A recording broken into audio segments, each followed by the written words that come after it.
Hello, hello, hello. I am the Nameless One. Welcome, ladies, gentlemen, and all who lie within and without. We are going to be playing Citizen Sleeper 2. Citizen Sleeper is a game I've been meaning to get to a while. It's been on my eternal backlog of games that everyone really likes and people who share my preferences. A lot of them seem to like the original one, so I've always been meaning to play it, but I've never been able to find a chance. But thankfully, here we are. This new game has come out, and apparently you don't need to play the first game to get a lot out of this one, so we're going to be playing it. Okay, so what do we want? We want the difficulty, tutorial on, okay, the intended difficulty. Broken dice cannot be used. Standard stress tolerance. Death incurs significant permanent penalty for the focus story. Broken dice are worth 1. Okay. And dangerous. For experienced players who want an unforgiving challenge with no second chances. Dice repairs require more components. Very low stress tolerance. Double energy depletion. You know what, we'll stick to risky. Risky seems like it's what we should do. Okay. So we have our skills. Oh, it's a class. Okay, so we have the machinist, the operator, and the extractor. Push. Access stress boosts. Your crew. Accrue stress to boost your crew dice.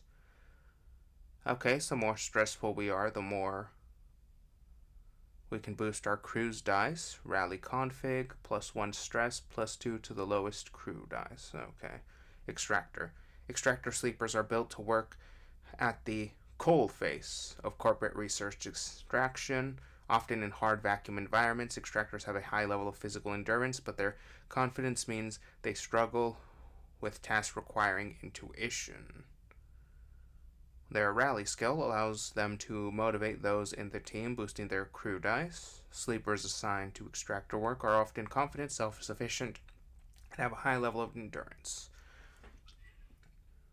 So we seem to have engineer, interface, endure, and engage. Let's go over here. Our push is reboot. Accrue stress to reroll your action dice. Reroll the lot. Okay. Operator sleepers are built to work with drones and remote machines over local networks to perform corporate resource extraction from a distance. Operators have expertise in working with interfaces and computer systems, but are more physically fragile than other sleepers. Their reboot skill allows them to hack their own systems to reroll dice, a risky but potentially powerful move. Sleepers assigned to operator are usually cerebral and precise people. Okay. So we don't get input. This guy is apparently very fragile. And then we have the machinist. Accrue stress to focus in action dice, +1 stress, +2, and focus lowest dice, -1 stress on focus die, positive outcome. Machinist sleepers are built to repair and modify automated systems used in corporate resource extraction. Machinists are very skilled engineers, but their isolated work means they often struggle with tasks requiring a direct approach or social engagement. Their focus skill allows them to focus on a single task and boost their dice to excel in it. Sleepers assigned to machinist work usually diligent, careful, and structured people.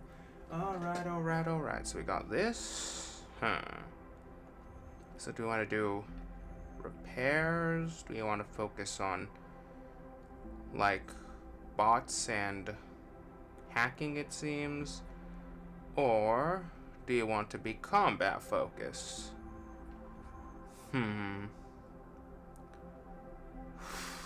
What should we do? Sleepers repair, modify automated systems used in corporate extraction. You know what? I am very dumb big man, so we do dumb big thing.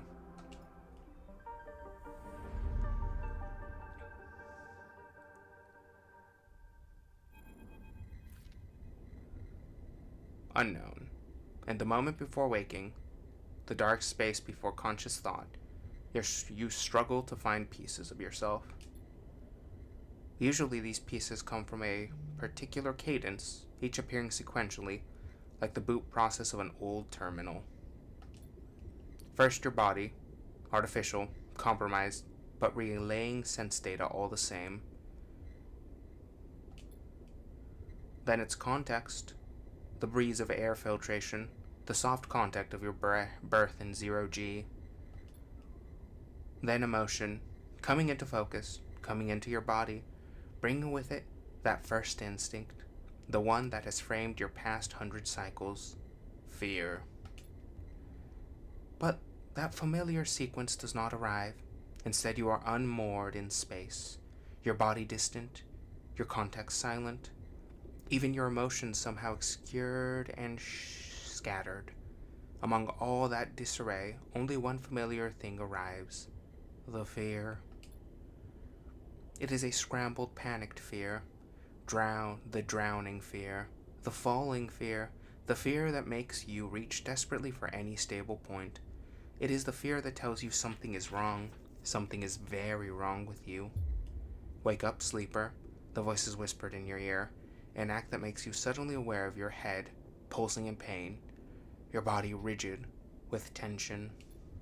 Sleeper, a familiar name, a mind copied, emulated, a body built, implanted, one person, sleeping until their debt is worked away, their double being made to work, to be consumed, and eventually to be destroyed, a proxy, an emulation, a sleeper.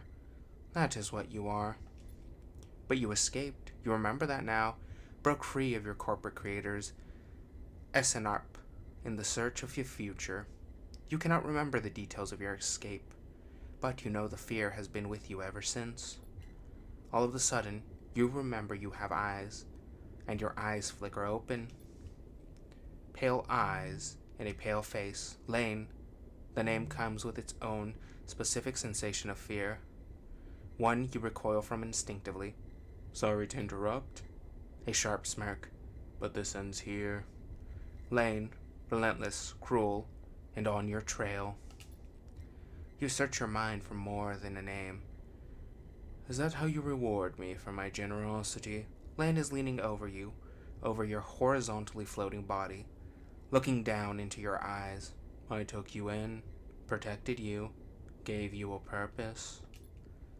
You try to look away, to the corners of your vision, to find something you understand. Your body does not respond. But I suppose that wasn't enough. He reaches into his pocket of his jacket and retrieves a small vial. This wasn't enough. The vial glitters. The object you know, and have known for a long time. Stabilizer. The drug that keeps your artificial body, your emulated mind, from inevitable decay. The only balm for your planned obsolescence. The liquid roiling in the vial fills you with disgust. Lane pockets the vial, but it would be wasted on you now, after what you have done to this body of yours. He looks at you with a palpable disgust. Lane's eyes scan your body, and as they do, you become aware of the wires and tubes attached to you. Those that were meant to be free, those that were meant to free you from your dependence, from the stabilizer and the control it grants Lane. They are free, you piece of shit. They don't need you anymore. The voice comes from somewhere behind Lane's head. It's a voice you know, but when you search your mind to try and understand why, you find only dizzying darkness. Shut him up.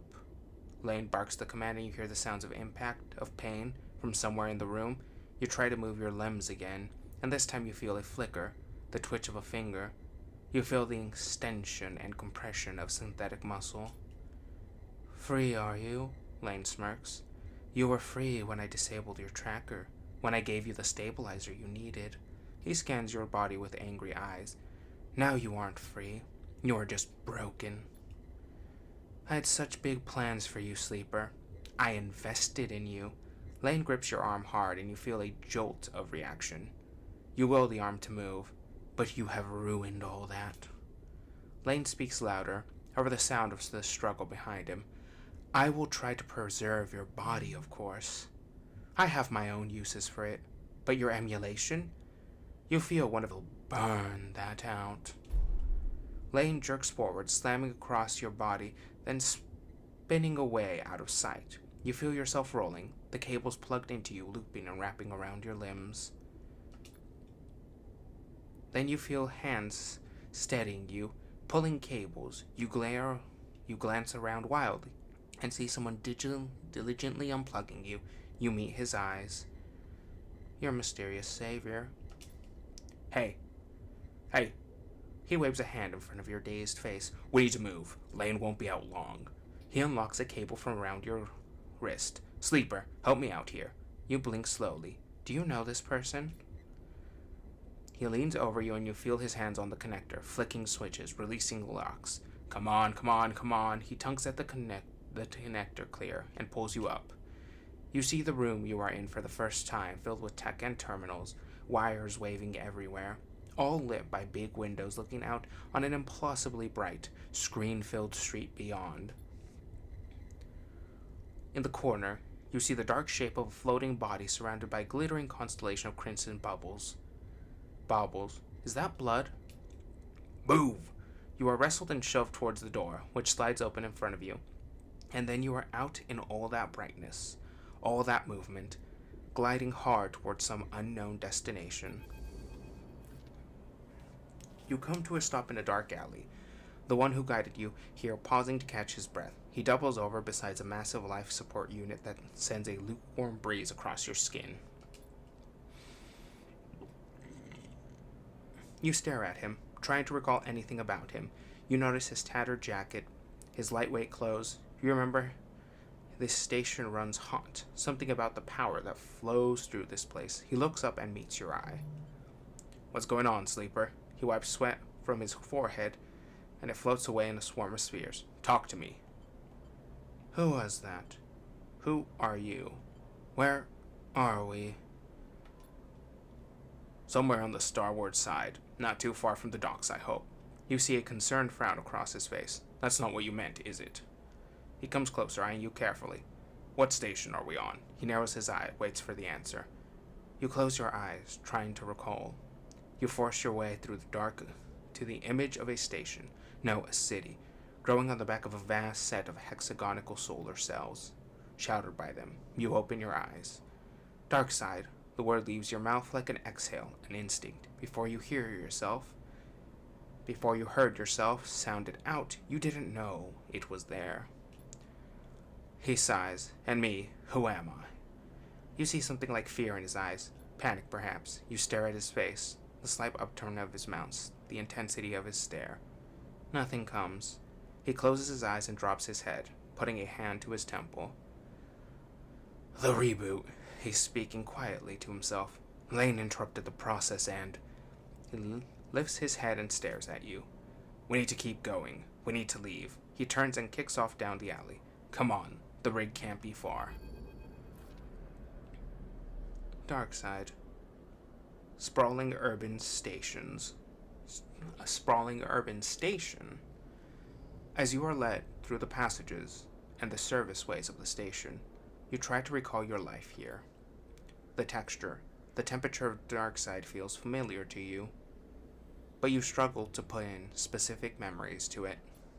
Focusing hard, you recall waking up in these passages cycle after cycle, the rhythm of the station flowing over you along with the crowds. You recall desperation and the slow decay of your body that caused it. Then Lane, those pale eyes offering you a glittering vial, stabilizer, the promise of supplying more for your work, a deal he locked you into the cage. He locked you into like a cage. Then your memory fails you, but in that dark beyond, that moment, the residue of panic, of fear remains.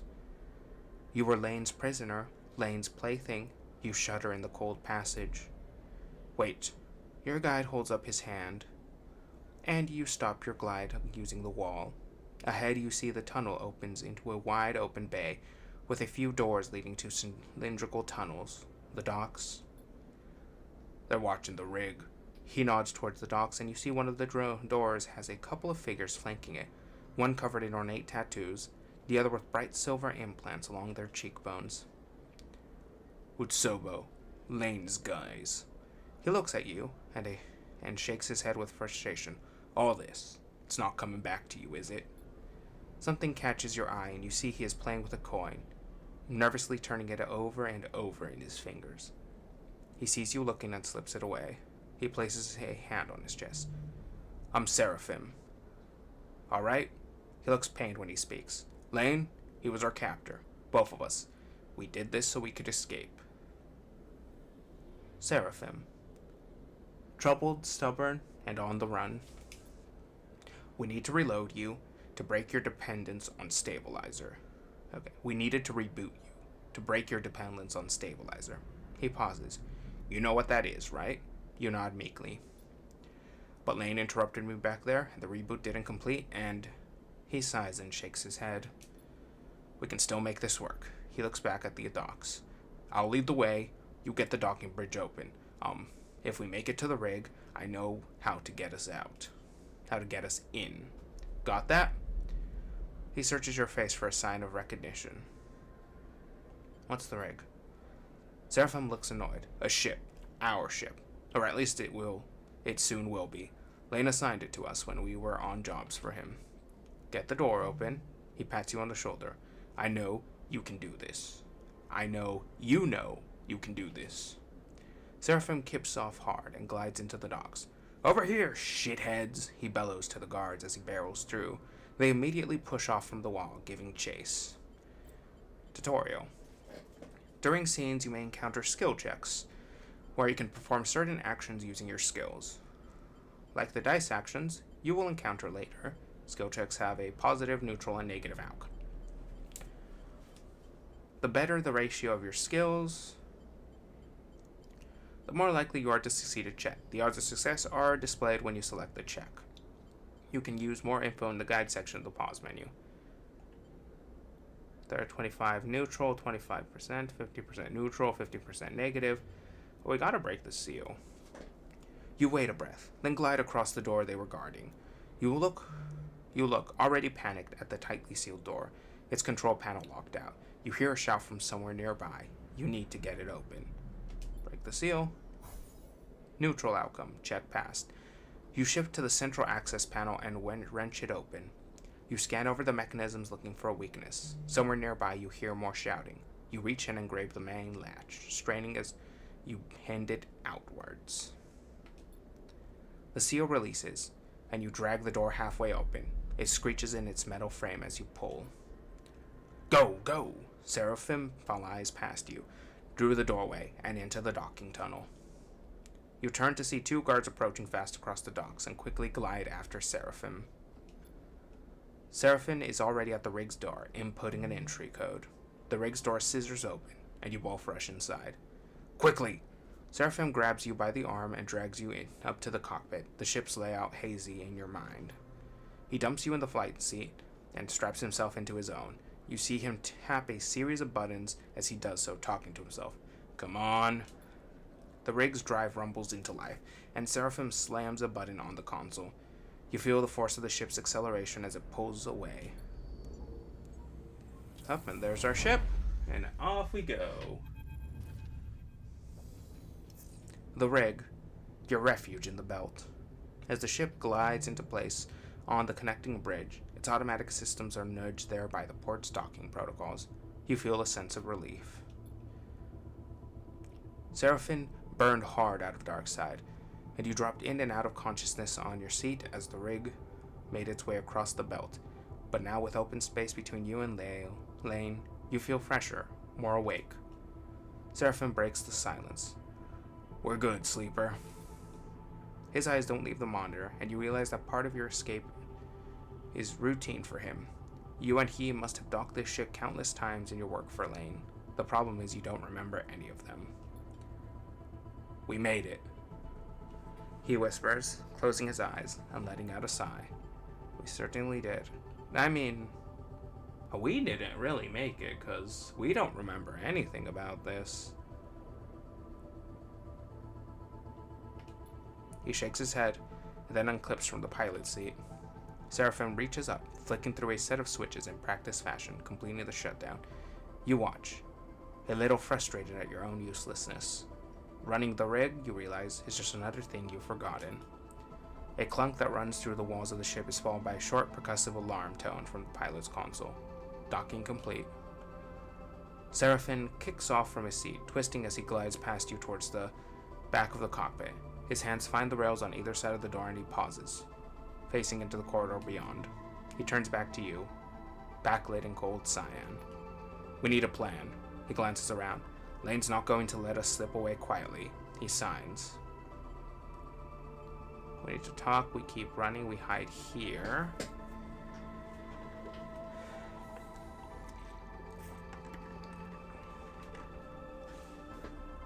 We need to get our ducks in order first, so we need to talk. Seraphim furrows his brow. Not now, Sleeper.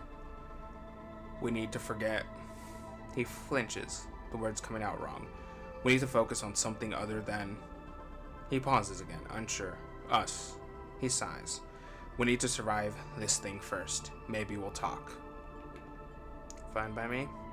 Seraphim nods, but the tension remains.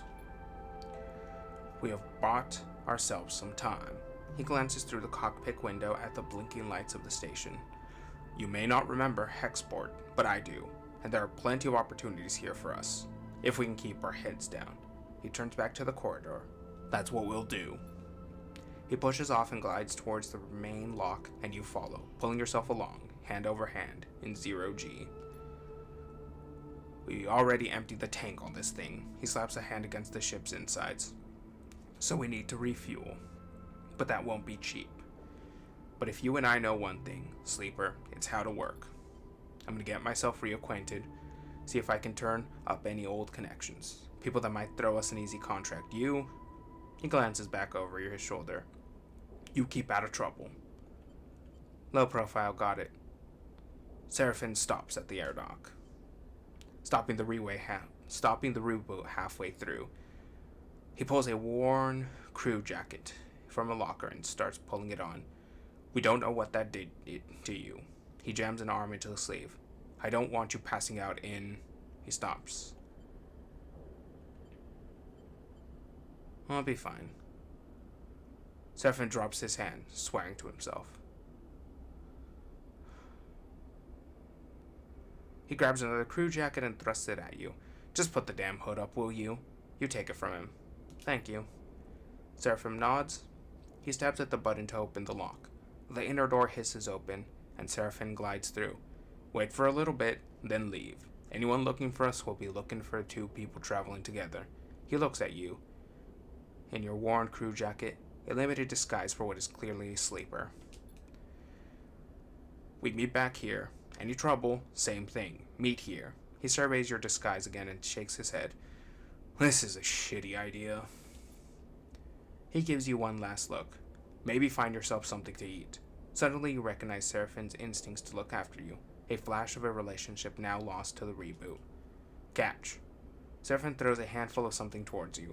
You manage to grab the projectiles, and when you open up your hands, you see a stack of cryo chits. Those should get you some food. We need some more for fuel and supplies. He grimaces. That means odd jobs on the station for both of us. Seraphin clicks off and glides down the docking bridge. Don't go far, all right? He shouts as he leaves. Take it slow. And with that, he is gone, leaving the connecting bridge and heading into Hexport's docking concourse. You wait for a moment in silence.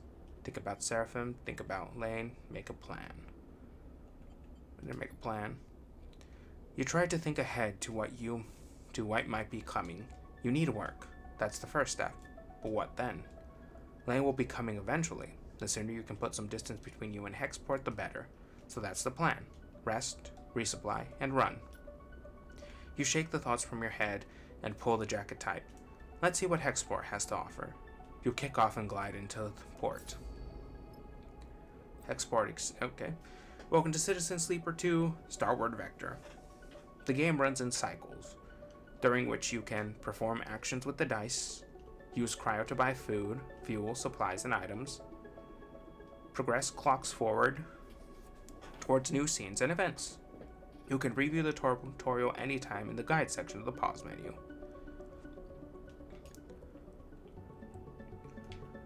Okay, so that's the Hexport docks, Hexport exchange.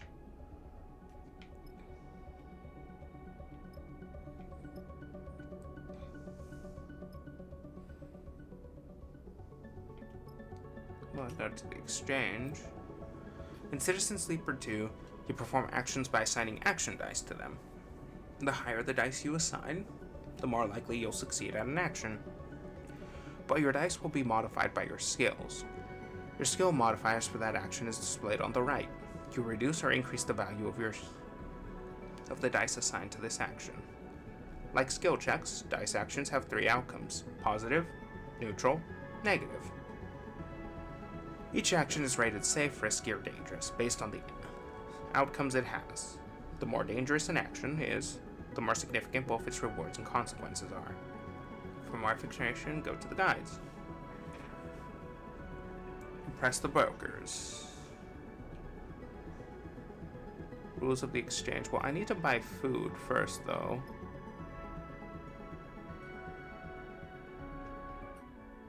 That's the guide. Okay.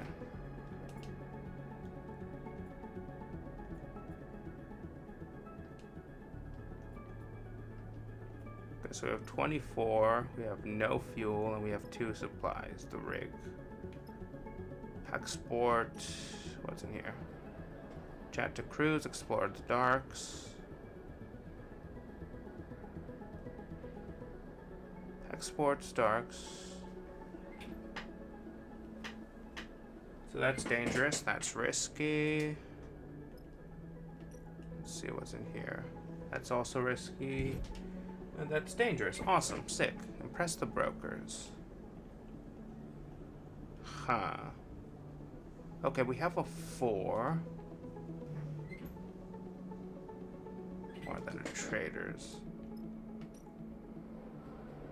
Chat to crews. Explore the darks. Okay, so you know what? We're gonna use the 4-sided. What's this? 25% negative, 20% positive. No. 50% okay, alright. Huh. Okay, so that's... Oh, wait, but we're bad at intuition. Okay, gotcha.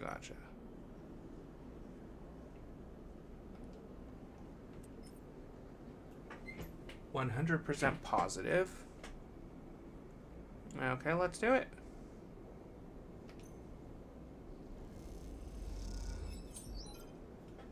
You just progress a clock. Clocks track your progress towards both positive and negative events, and can be filled by performing actions or by passing the time. You make a reasonable deal on a catch of air filters, and the buyer remarks on your good business sense. Okay. Action complete. Impress the brokers.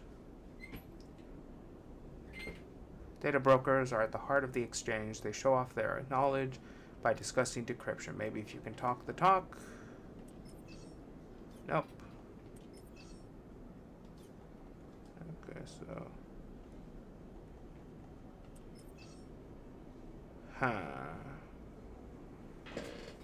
Should we try to press the brokers? Actually, wait, hello. Spacer trading market. Buy fuel, fill fuel. Buy supplies, fill supplies. Okay, alright.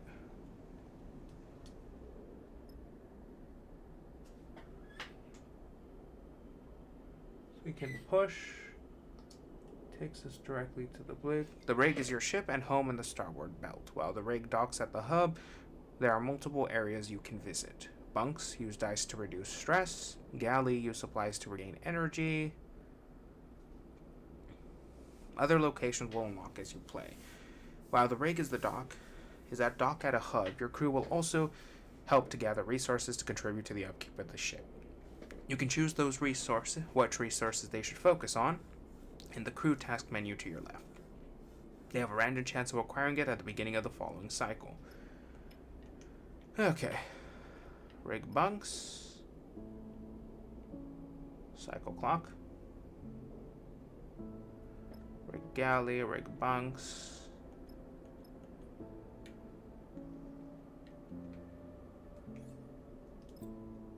Welcome to the character screen where you can upgrade and configure your sleeper. On the left, you can upgrade your skills to improve skill modifier applied to your dice when you undertake an action. On the right, you can upgrade your push. This is a unique ability to your class. Upgrading your push.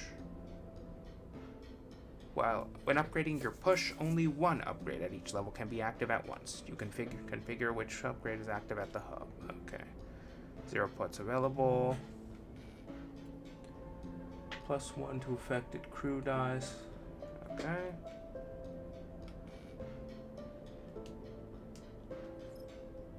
Gotcha.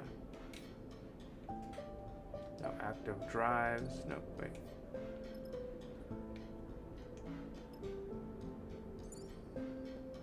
Scavenge fuel, scavenge supplies. Okay, we need cryo.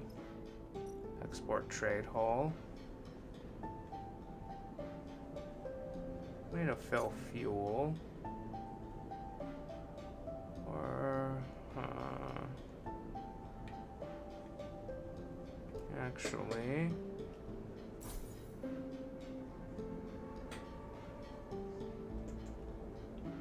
okay, so we got fuel.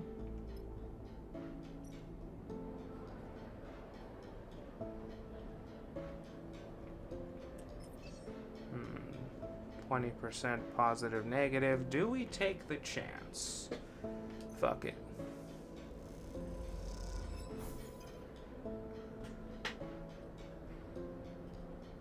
Explore the darks. Data brokers, rig cools. This place is a maze of glowing gifts. Okay.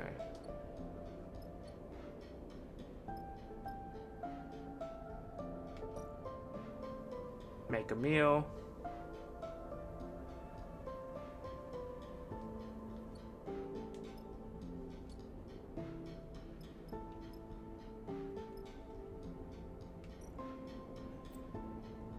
Here you can eat in exchange for cryo, which I don't have. Shit. Or actually, I have 6. Okay. It's a space gambling plate with custom magnetic dice. Chips are slashed and... So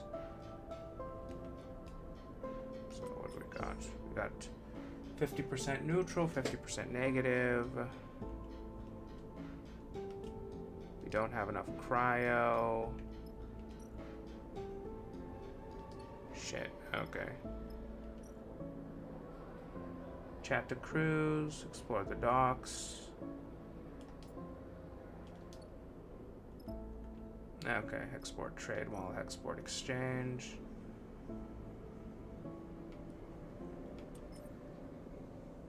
Let's trade some scrap.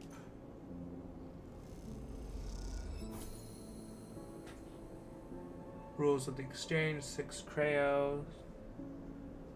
You have established a presence here and the brokers seem to be a little more comfortable around you.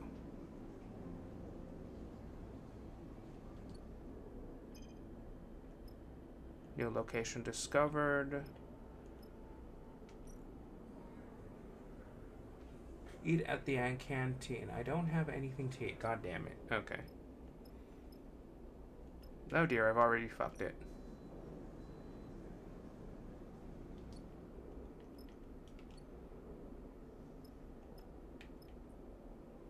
Per cycle 1 energy.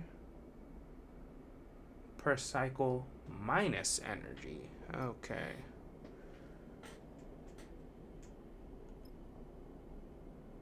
Put some distance, but you were sure he'll be able to close the gap as much as make a meal.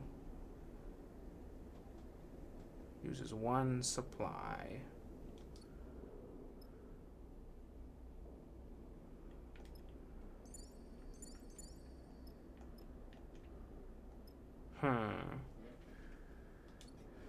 Okay, so what else can we do?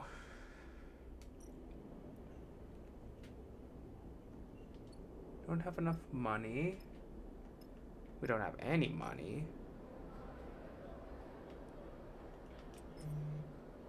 50% neutral, 50% negative. Actually, now that I think about it.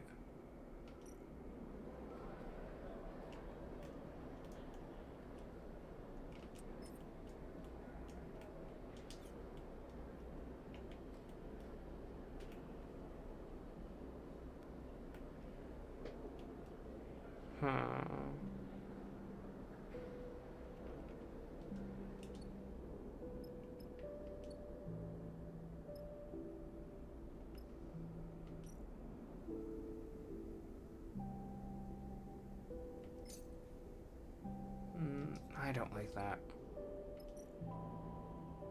Rest and recover. Sometimes it's necessary to rest and at least try to.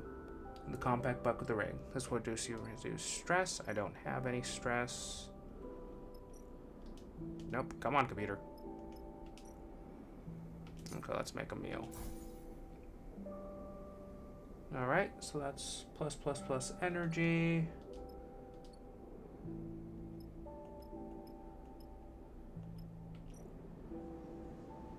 Buy supplies, buy fuel, don't need that.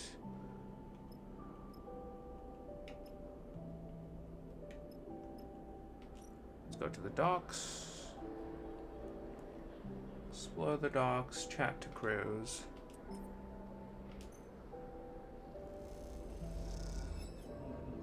Negative outcome. Spotting you're a sleeper, a crew shouts across the docks at you. You give them wide berth. Okay.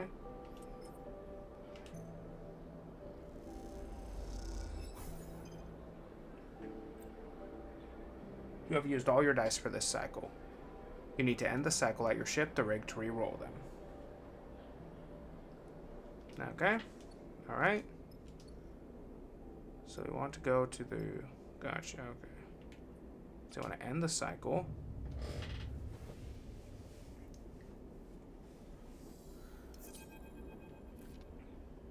We're in trouble, Sleeper.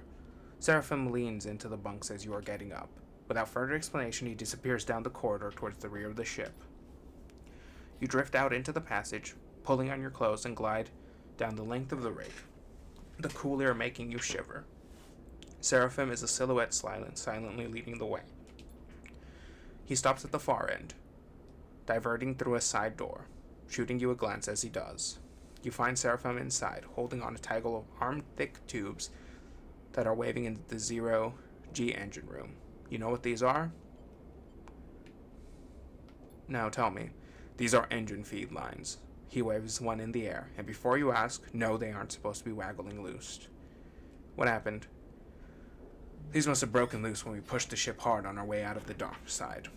He looks at the mess. We are lucky the reserve tank is empty, otherwise... He shakes his head. It would have been bad. But... He pushes the pipe to the side. No feed from the reserve tank means that the rig's range is limited to local region only. He thumps the large, lump-in housing of the engine. This thing can't take us anywhere far, so we fix it. Seraphim sighs. That's the short of it. Seraphim whacks the engine housing again, harder this time. Just not been our run of luck. He turns and starts gathering the tangled feed lines, his frustration evident in the violence of his movements. We'll need a new set of these, that's for sure. He starts forcing them into the crate. So how about you try and track them down? I'll take a look at things here and see if I can figure out another fix for the reserve tank. He glances up from his work. From what I've heard at Hexport Factory Row is the place to find ship filters. Maybe you can do some recon while I sort this place out. It's on the other end of the station. Okay, I'll take a look. Seraphim keeps working. Wait. Seraphim pauses, seemingly unsure. There's something else. He drops the feeding tubes as feed lines as they float, waving in the air like tubular seaweed. I've heard that word that Lane's on the hunt. He frowns. A message went out everywhere in the local radius of Darkside. He's looking for us. Shit. You said it, Seraphim sighs, which is why we need those feed lines. I'm going to try to work something out. Maybe I can improvise a solution. I don't know. He looks down. I'm no ship fitter. But while I do, you go hunting. See what you can turn up, okay? He smiles a weak smile. Get going. You leave the engine room, the clanking sound of Seraphim's cleanup efforts echoing through the ship. Fuel feed lines. That's the next step. You take a deep breath and head out. Okay. You have discovered a drive. Drives help you track and choose your objective in Citizen Sleeper 2. The arrow in the top left opens the drive menu. You can choose which drive to track. Once a drive is tracked, a yellow marker will be placed above any location that's related to that drive. Drives come in two types, major and minor. On completing a major drive rewards 2 upgrade points, and a minor rewards 1. Keep an eye on the drive menu as you progress to see what your new opportunities and objectives are available, and track those you want to pursue. Oh wait, no. Okay. Major. Lane is hunting you and Hexport isn't far from Darkside. Refuel, repair, and find what you need, and then leave before he finds you. Find a ship filter. Toggle tracking. New location discovered.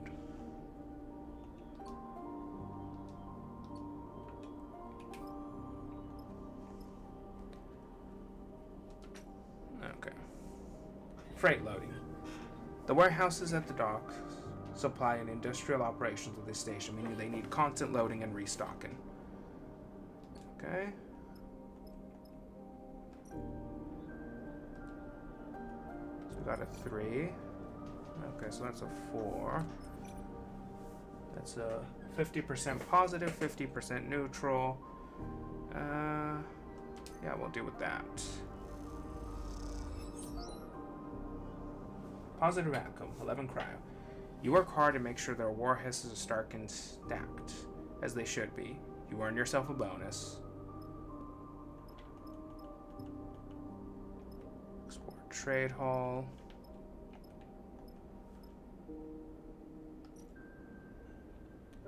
Buy a Benz Phi.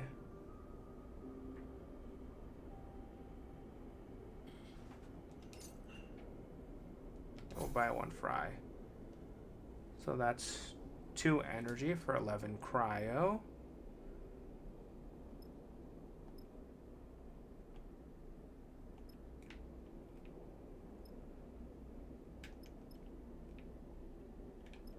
There we go. Factory row. Search the row. Haul materials.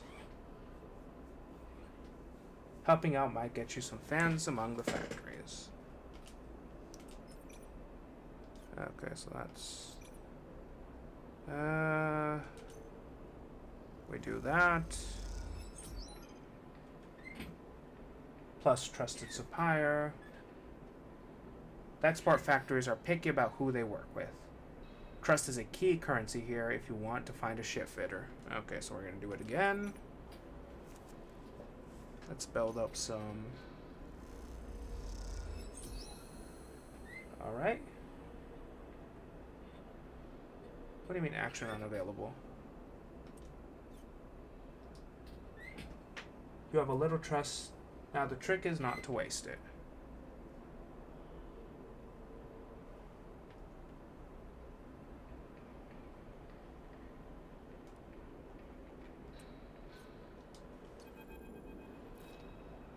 Factory row howls at you as you glide through its cramped passages. Whatever its many bays and rooms once were, they now serve as containers for the industry of every kind.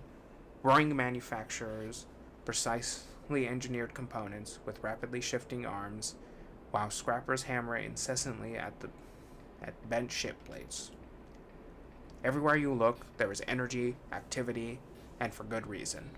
Hexport itself is built on the derelict fragments of a solar reflector, and even the small amount of energy generated by its remaining mirrors is enough to power a city of machines. It is familiar to you, of course, in a strange, far-off way, because of Darkside.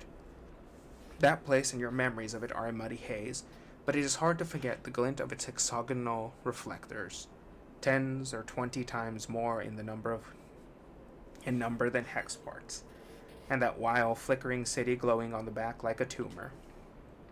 In comparison, Hexport fears provincial, but deep in Factory Roar, you could almost be back in Darkside.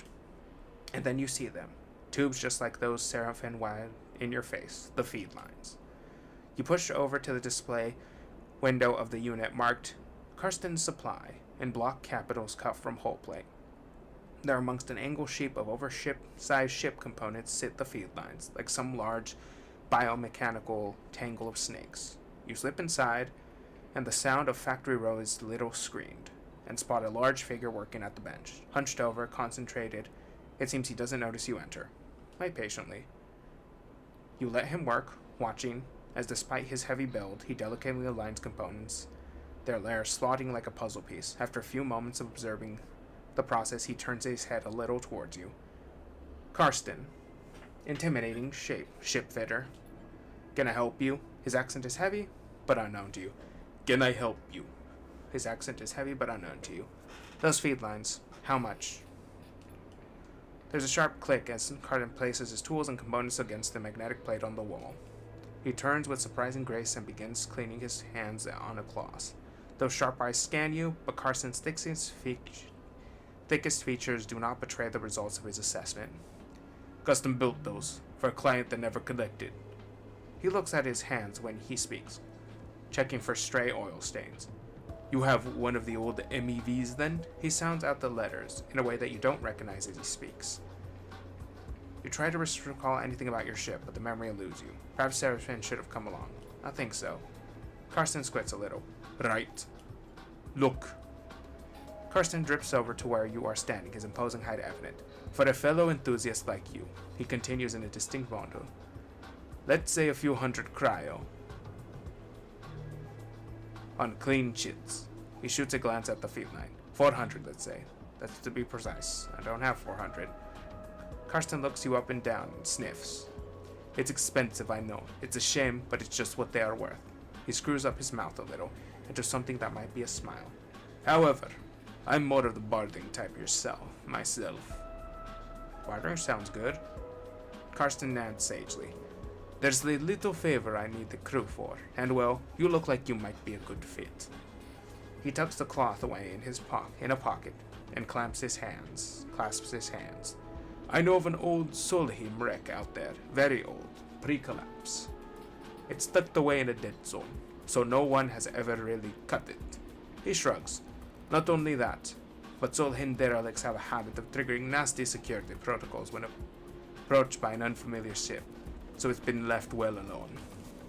But a salvager like you, with an old Solheim rig, I bet it wouldn't even flinch if it saw you coming. He smiles. I have a special interest, a need for that old tech. All those Solheim ships have a data core, and while I don't care about the accounting reports or material ledgers or whatever they kept on the damn thing, I do care about the hardware. So, if I was to find you back here, with that data core in your cargo hold, clean cut and complete, well then, I could see my way doing a straight bar for those feed lines. Karsten pauses, sniff into the air again. You just need the coordinates. Simple as that? Simple as that, he repeats, in his monotone way. So, you interested? He glances back at Swordset, because I am a busy man. I'll do it. Alright then. He holds out a heavy hand for you to take, and as you automatically reach for it, he grabs your forearm instead. Karsten pulls you closer, squeezing your arm. Let's keep this one between us, alright? He half smiles, his face huge and close. It's our deal. Before you can respond, he thumbs a little drive in your palm. These coordinates. And then he lets go of your arm, and with what you swear is a wink. You take a moment to gather yourself, and by the time you do, a whirling fills the air. Karsten having returned to his workbench. You turn and glide out of Kirsten's supply, with a growing mix of anxiety and excitement in the pit of your stomach, and the cacophony of factory row in your ears. A contract. Seraphim might even be impressed. You look at the drive in your palm and smile. This could be a route out. You think of leaving the place behind in possession of an improved ship, too. Suddenly, a small but firm hand falls on your back, an equally small voice coming with it. Hey, wait up. Junie, secretive data extractor. You turn to the passage to see a young woman, her hair waving from the rapid glide. She clearly just came out to catch you. She steadies herself while using your shoulder. Sorry. She smiles, a quick, flat smile. Wanted to catch you. I'm Junie. Her dark eyes flick around nervously. You notice the portable terminal she carries. Something Dake Schrader's Carla deck, and her backpack full of components and trailing wires. What's up? Karsten. She starts, still catching her breath. He sent me to grab you. She smiles that flat smile again. Wants me to come with you on the job. Her eyes shoot down to the drive in your hand. She smiles at you again. Why didn't he tell me? She glances back towards Karsten. I guess he forgot? He does that sometimes. She looks sheepishly at you. He just grabbed me after you two were done talking, so... Karsten's always sending me on things like this. I guess he wants me to help out, keep an eye on things. She pauses. I can be pretty helpful. So, should I meet you at your ship? And you can tell me when you're ready to go? Sounds good. Okay, great. Her eyes light up. She notices she still has his hand on your shoulder and takes it off. Junie pushes off and waves. Looking forward to working with you. She calls back as an afterthought. Let her go.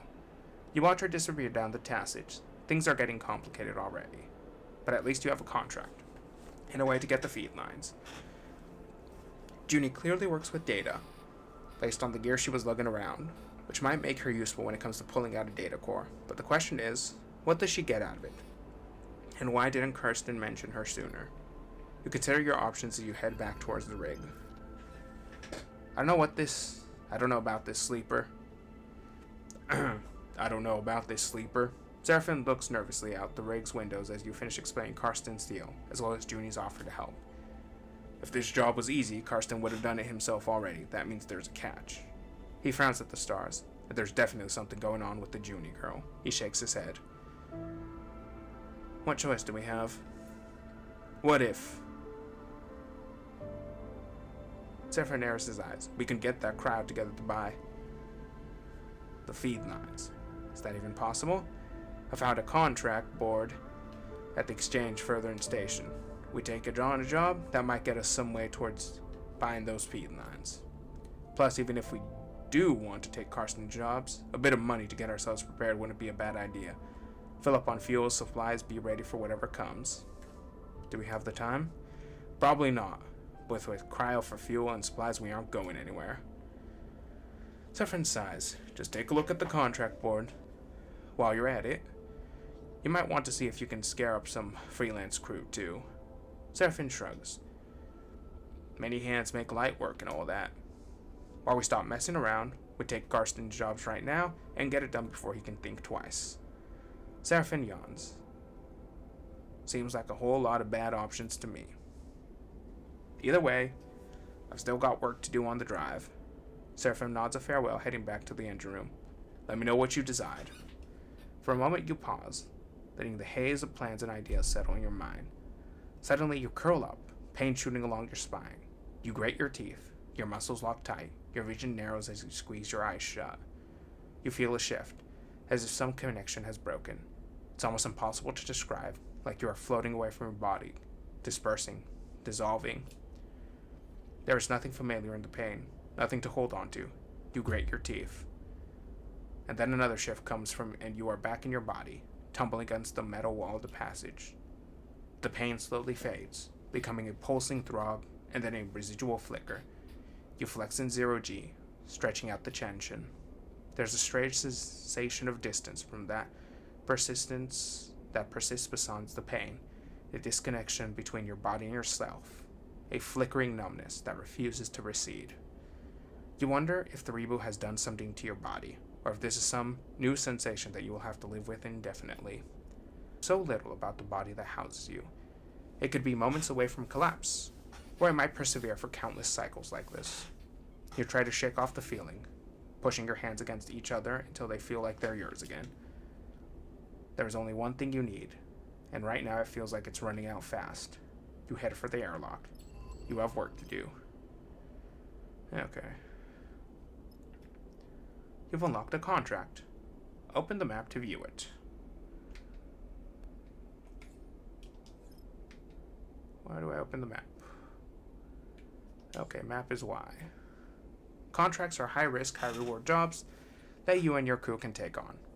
Contracts require preparation and care to succeed.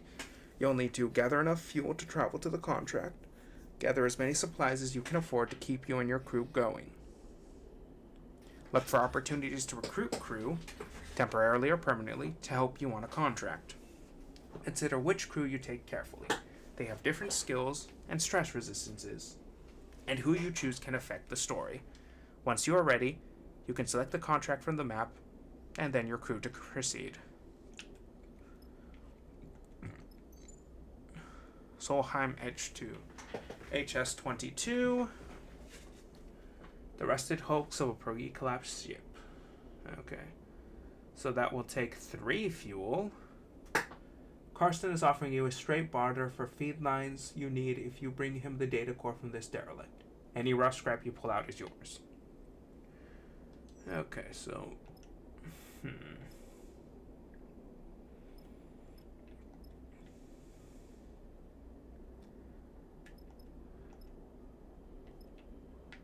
Contract board.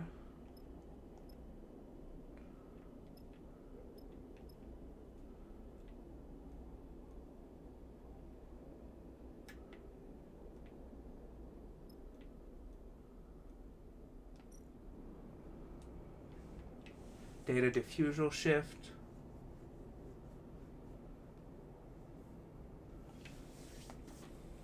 Sell raw scrap. Okay, we don't want to...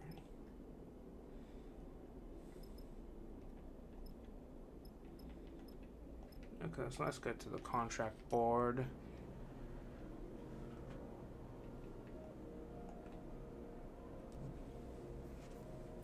This open contract for export. Station management have located a convoy signal. They are concerned to see one close, and are looking for someone to disable it at its source. Okay, so we can get 200. That takes 10. Okay, alright. So, do we want to do this? Not right now.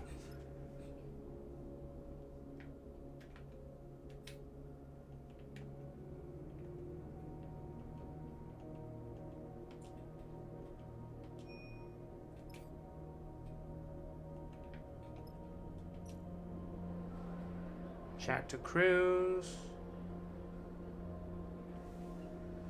There are plenty of crews. Okay.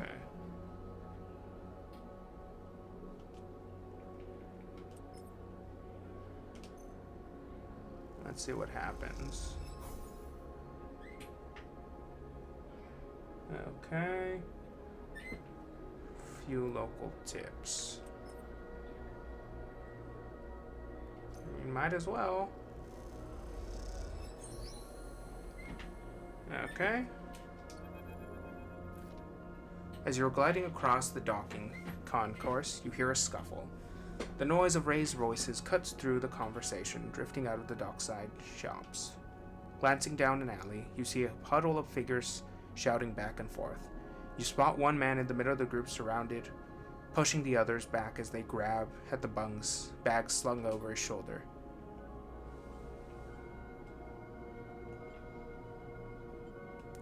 You don't like the way this looks, but then again, Seraphim told you to keep your head down. Cause a distraction, rush in.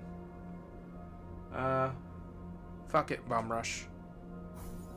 Neutral outcome, check passed. Without thinking, you kick off and glide down the alley, nudging the parabola of your drift to aim directly into the back of the most aggressive assailant. You barrel down the alley, raising your arms for the impact. As you do, your target turns back to face you. You see the flash of an implant across their eyes before you slam into them. The assailant grabs onto you as you hit them, and the two of you spin together in zero-G, kicking and pulling at each other. You manage to get both legs up between the two of you and kick him off into the metal pipes opposite. Then something hits you from behind, and the whole alley turns into a blur as you spin forwards. Through the ringing sound of impact, you hear curses shouted in retreat. You steady yourself, and a heavy hand falls on your shoulder. Don't do that again. The man gives you a severe look, shaking his head out of your eager attack. One of those scumbags knife you. I don't want that on me. He pushes you aside the corridor, throws large bags on your shoulder. Sorry. The man shakes his head. You ain't seen sorry. Just step back, alright? You watch the man go, and then, after a moment, he stops and turns back.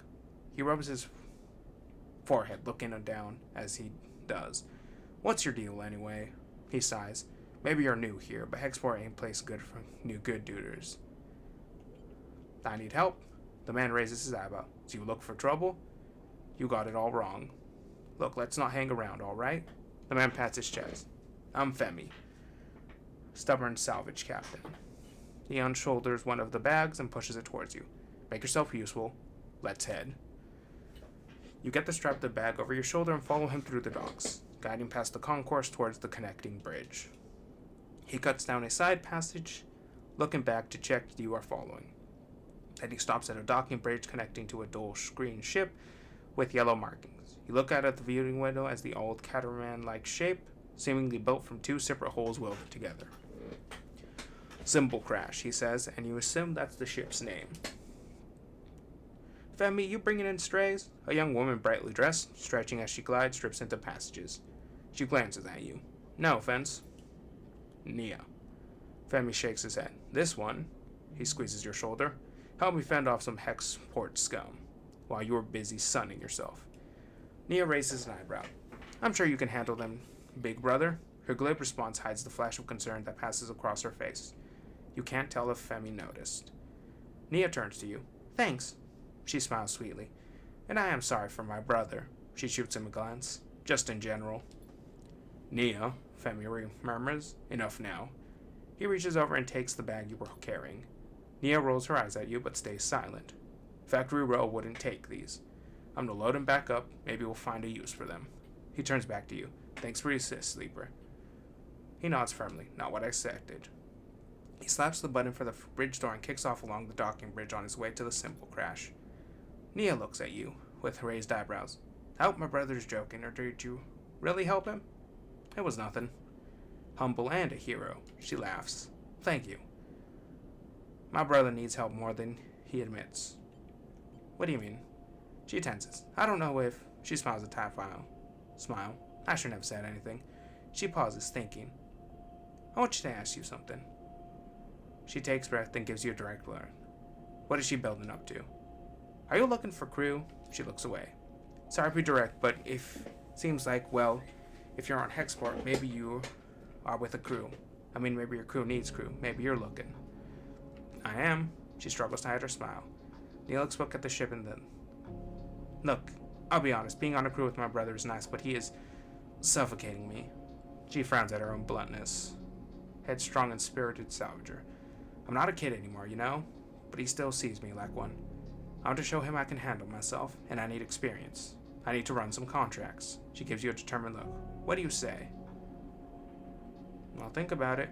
I'm a good salvager, all right. You can use me. She smiles. I can spot things, find gaps, weighs in.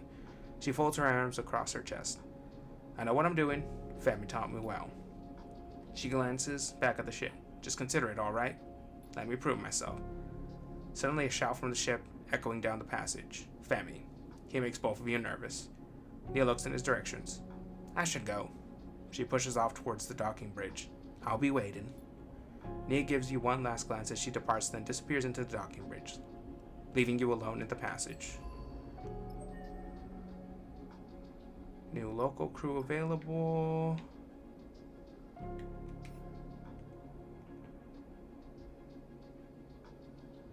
Okay, so... Wait, no, that's not what I want to do. I want to go to the trade hall.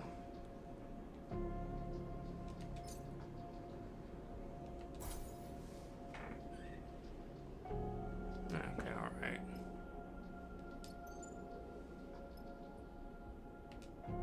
So we need to end the cycle, and we need to... Okay. So we need to...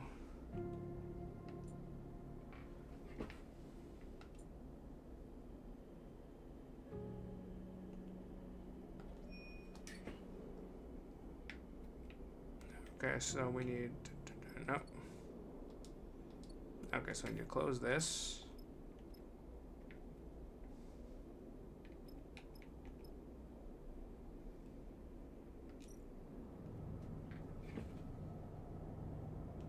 Okay, so we can't really do that.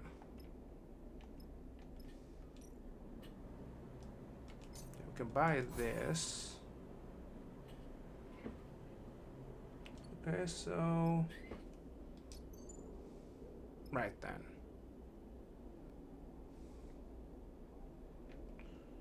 So we can do... No, wait, that's not what I want to do. Okay, so what do we got? Conway signal. A screeching call out in the void. Station management have located the Conway signal. Disable signal source.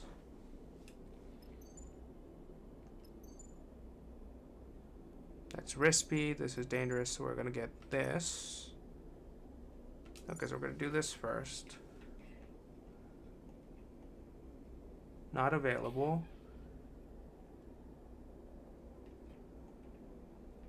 Okay, so we're going to select you.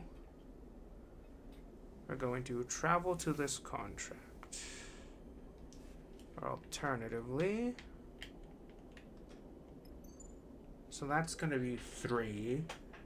That might leave us stranded if it's...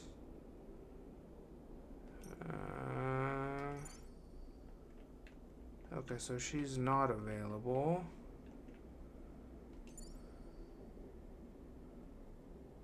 Okay.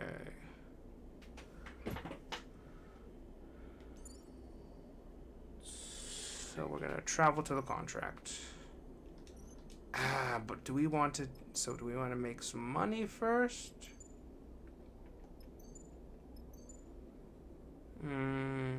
Fuck it. We ball. Confirm the crew.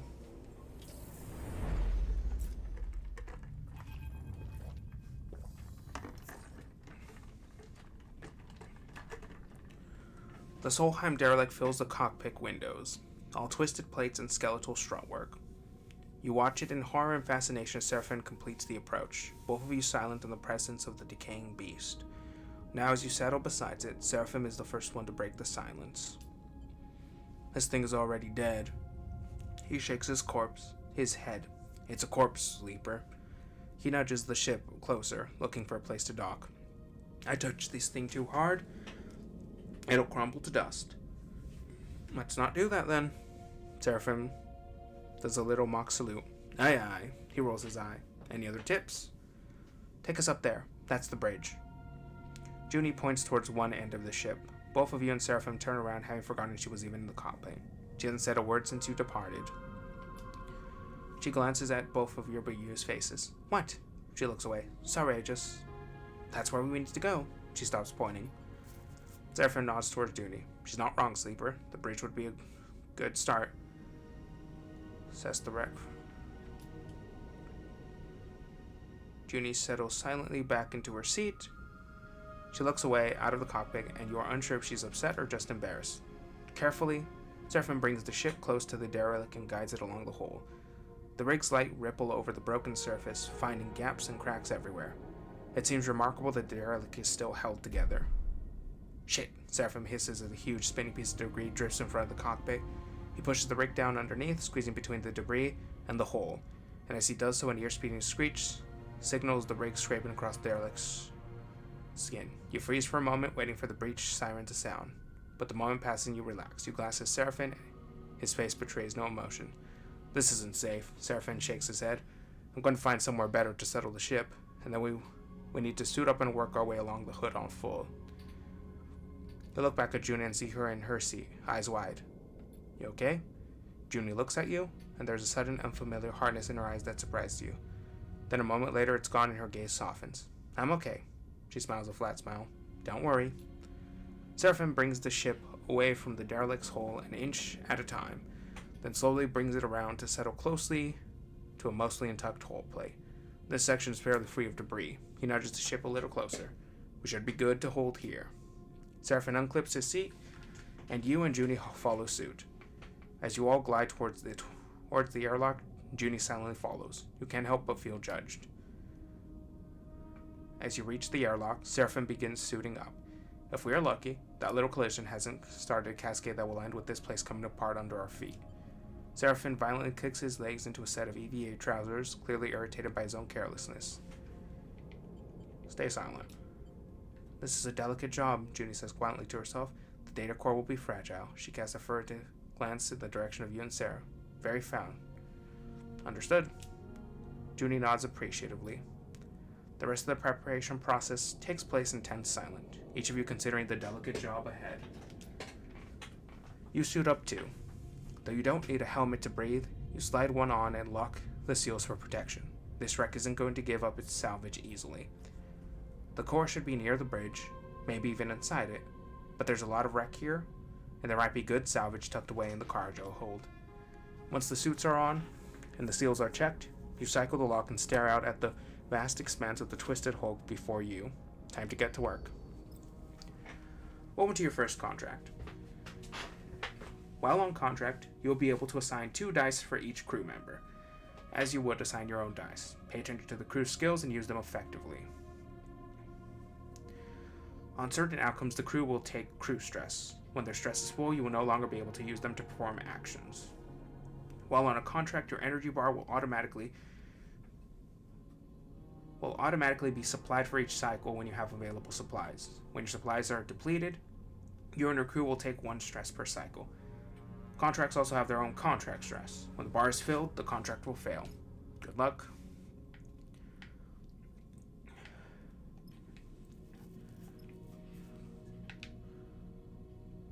Corroded airlock, bridge entry. Okay, so first we want to get to the bridge. That's an engineer's job.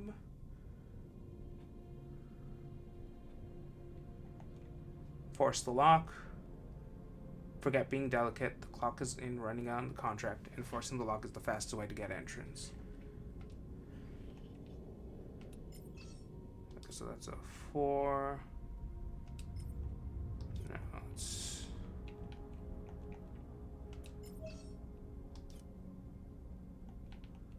Okay, so she is... Huh.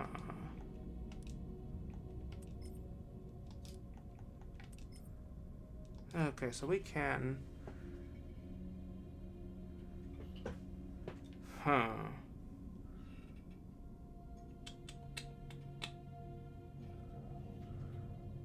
Bridge entry.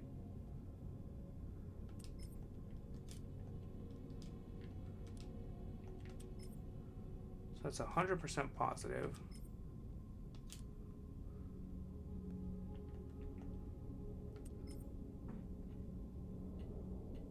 Okay, so we're going to be doing this.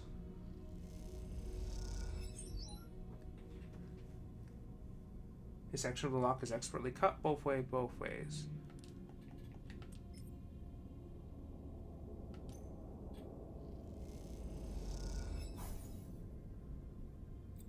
Tutorial. During a contract, you can use your push ability once per to give you an edge in a tricky situation. Push accrues 1 stress, but will give you a key advantage based on your choosing class. You can see your current push configuration by pressing the left stick. Press again to trigger push.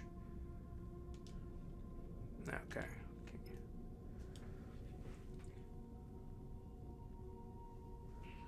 Okay, so the lowest crew die would be hers.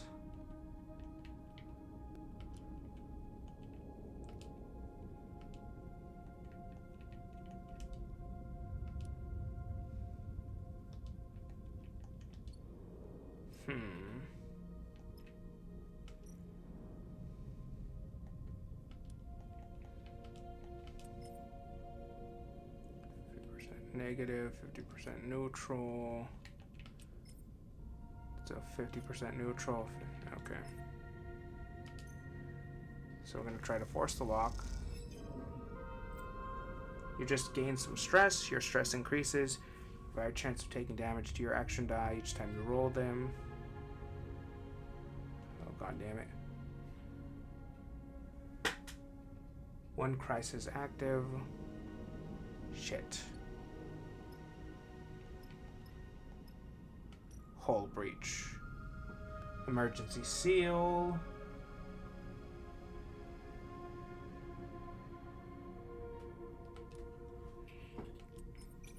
No, we don't want to use my dice. We want to use your dice.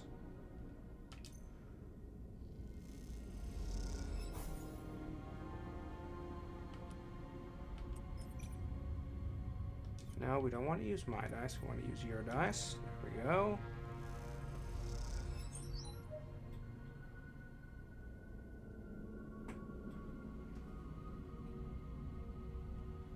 Okay, so we want to use...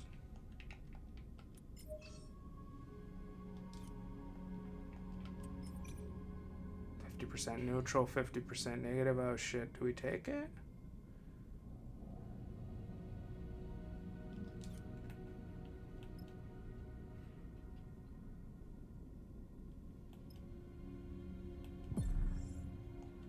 Okay, that's hers.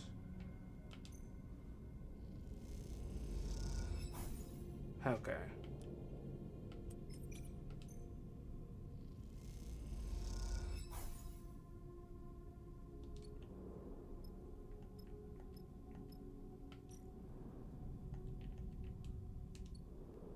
No wait. We want to go to the hull breach. Okay, so that's a 50%. Nope, we don't. Okay. Possibly something good could happen. Okay, alright. Hull is breached. We're gonna go to the care lock.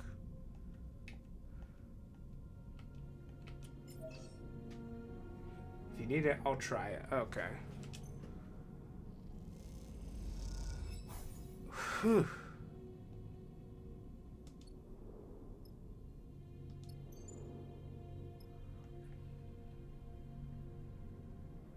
Supplied, no energy cost.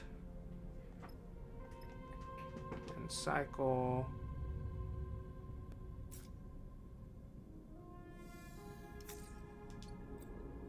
You have taken damage to a dice because of stress. When your dice are rolled at the start of the cycle, your stress dictates if you take damage or not. Higher stress means a higher chance of damage.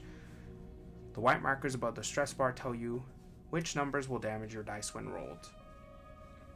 Each dice have 3 dice health. When this is depleted, the dice will break and must be repaired to be used normally. Typically, broken dice cannot be, but if you're on safe difficulty, they will be counted as a 1. We'll show the dice rolls. Okay. Alright, so we're going to go to the airlock.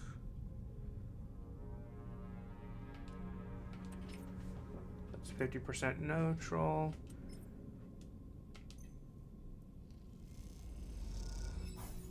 Okay.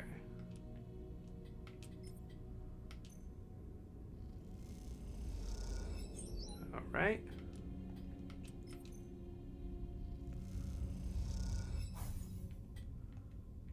Okay, so we need...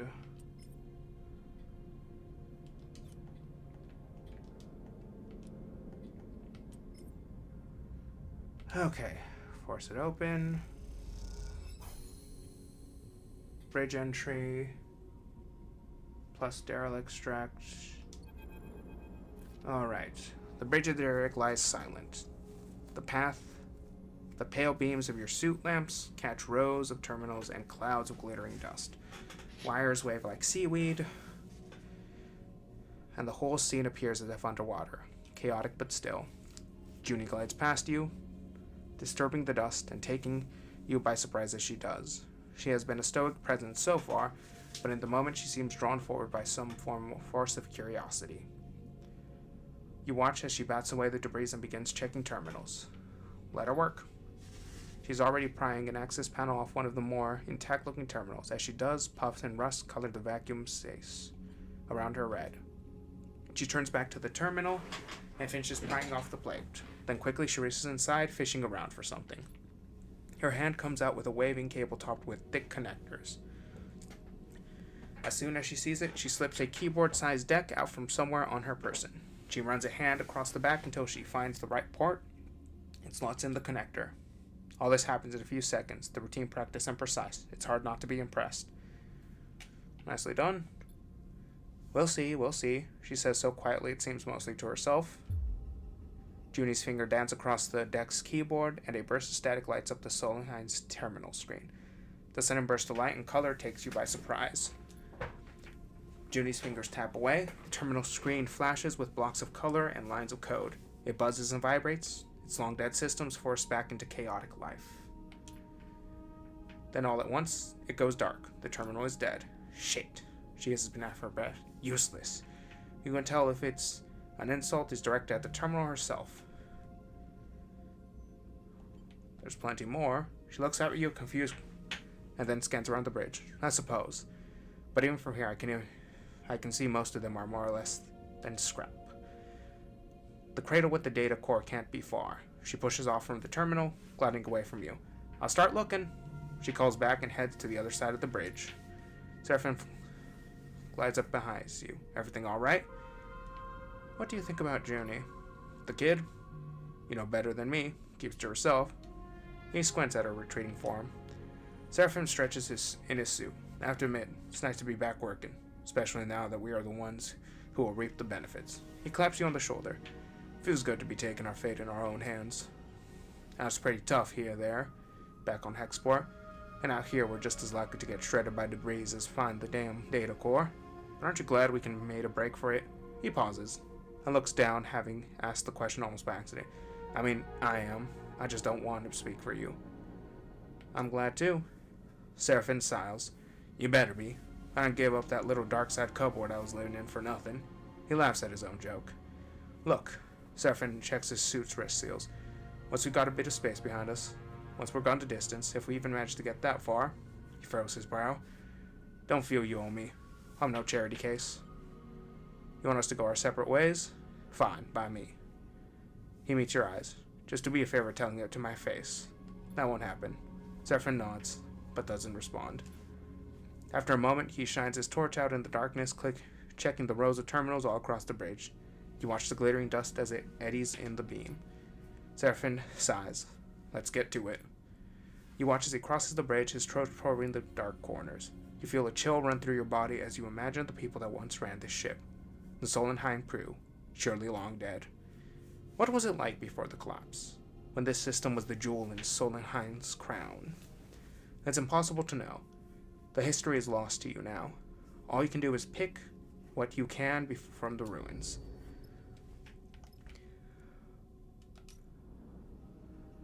Okay. Data core. Reboot the system.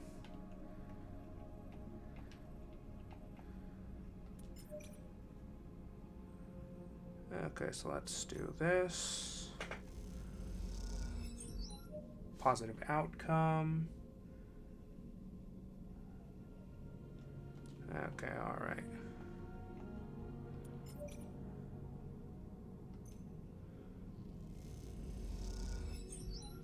Positive outcome. Track the pathways. One way to find the ship's data core is to systematically track the code pathways in the hopes of finding one that connects to it. Okay.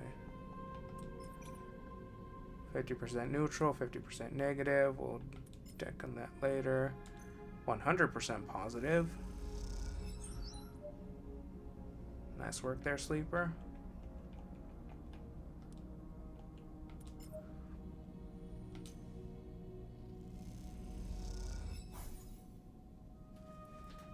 Plus stress. Okay, so he's stressed.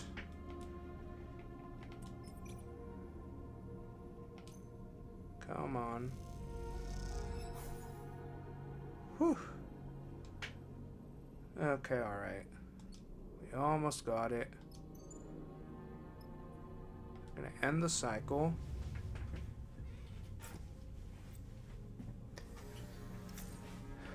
You've used all your energy and you are now starving. When starving, you gain 1 stress. Eat to regain energy. Oh, god damn it. We don't have any supplies. Ha ha ha. Oh, Jesus. Okay, derelict bridge. Oh, god damn it. We are all out. Okay. Alright. We are good. Data core cradle. Isolating the core. The core is fragile, but rerouting the data. Okay, alright, so we have... Do we take another stress?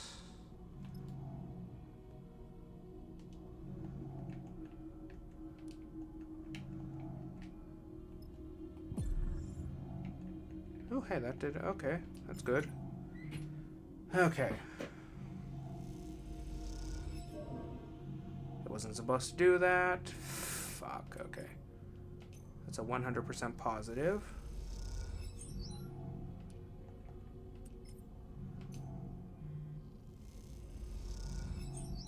Okay. Positive, come on, give me a positive. Okay, alright, so...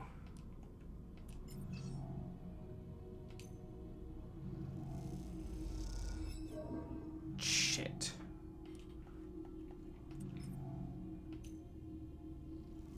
Come on. Okay.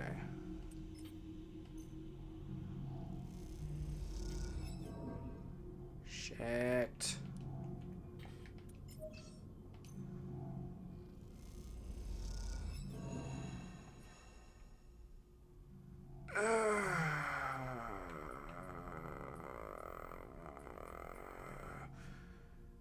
Do I save scum it? Should I save scum it? I really want to save scum it.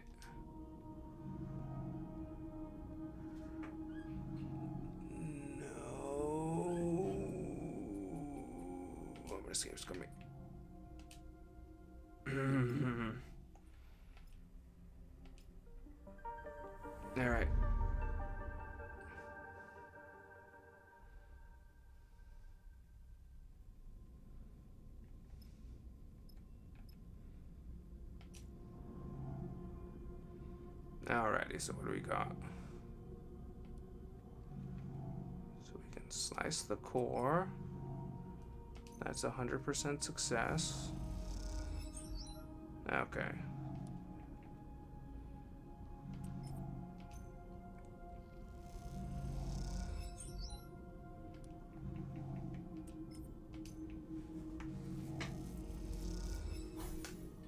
All right.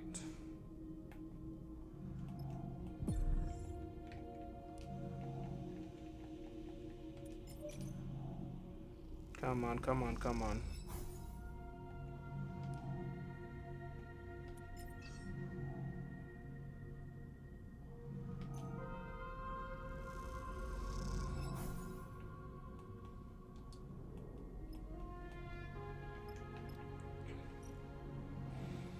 Okay, all right. Come on. Come on. Shit. Come on. Come on. Oh, thank Christ. You watch nervously as Junie guides the core out of the cradle. A large ball, almost half your height in diameter. It glides out of the framework that held it. Connections wavering, loose and cut. Her breathing comes through the suit's calm, loud enough to be picked up, and it fills you with tense energy as you watch. Over the course of this job, you have seen Junie both focused and distracted, nervous and precise, but you have not seen her any more confident than in this moment now. She floats beside the data core, handling it with care and skill, as if it was the vast egg of some endangered bird. She glances up and you see you watching, and you notice something unfamiliar in her eyes, something that you have perhaps seen in passing a moment below. Only now it is no momentary lapse or change. It is set in place. You see determination. She guides the core a little away from you with one hand, at the same time comes forward, almost placing her between her and her prize. It does seem to be hers, and the way she handles it, but it's the way she screens it with her body. We need to talk. The statement comes flat and deadpanned. Any nervous trouble gone. Right now. Okay? Sleeper. She takes a deep breath. I want to be honest with you, but I need to know you won't take this from me. You two are alone. Tell me and we'll see. Fine, but staying with me. Carson doesn't deserve this treasure, Sleeper. June glances over her shoulder at the core. Do you know how many of these are left intact? She shakes her head, and all he wants to do is wipe it clean so he can use it to interface with Hexport. All that data gone. So what do you want? I want to extract the data, to make use of it. You see some genuine emotion flick in her eyes. She sighs. After extracting the data, the core will be unusable. There's a security system that will fry it if data duplication is attempted. I can delay the security response long enough to copy that data, but after that, you've done this before. Yes. This is why I came. Look at this place, Sleeper. She gestures to the cradle room, a dark and twisted cavern of long dead tech. How many of these places are left? How many chances do we have to recover anything this old, this fragile? Like it or not, we live in Soliheim's shadow, in their ruins, and yet we know almost nothing. What chance do we have of understanding how we got here when others like them, like the Senate Strat and company, are descending on this system? What can we learn from the core? I don't know, Sleeper. That's the point. She gestures around herself. We couldn't learn our history, how the system was settled. We could better learn the technology we build our lives on. We could uncover Soliheim's crimes and seek to make amends. She looks at you with pleading eyes. We could see beyond survival towards something else. You've never heard genies speak like this, and you realize what you have taken for nervousness was actually control. This, the person in front of you is defending a decaying data core with her life, is the real Junie. But you think of Lane, of the price,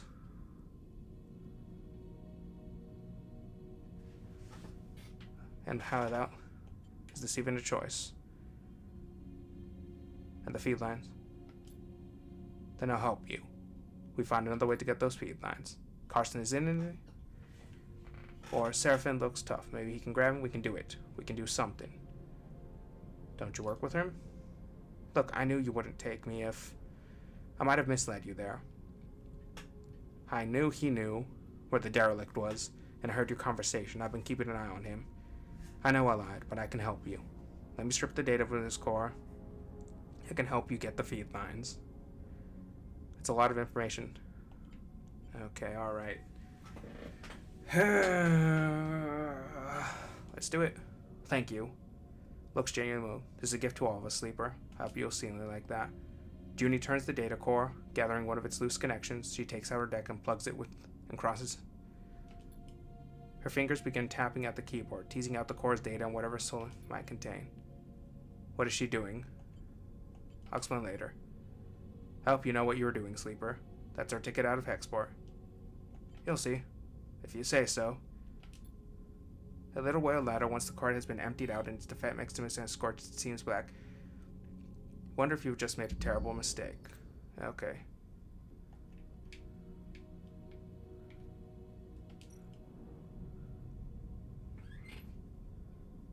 Okay, so find access point.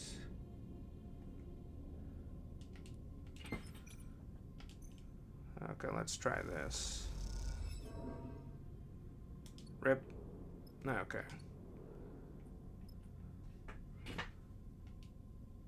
So we have stress.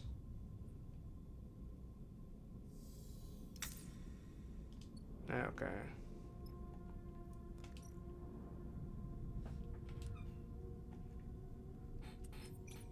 That's 100% positive.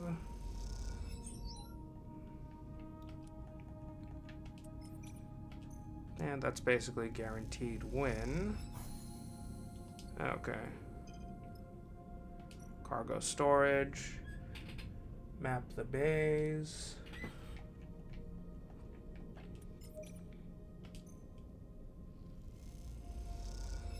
Give me a positive.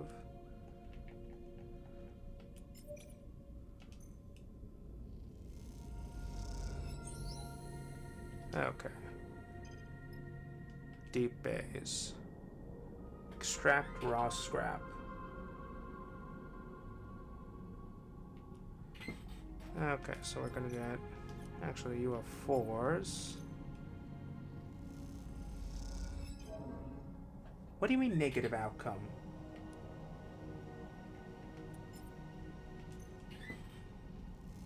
Okay, alright. 1 raw scrap.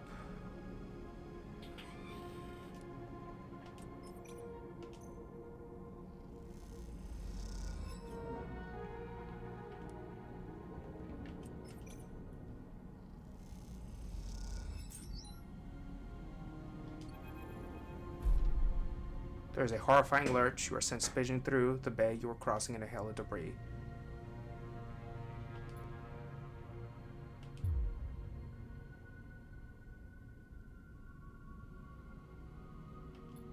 We have to go, Sleeper.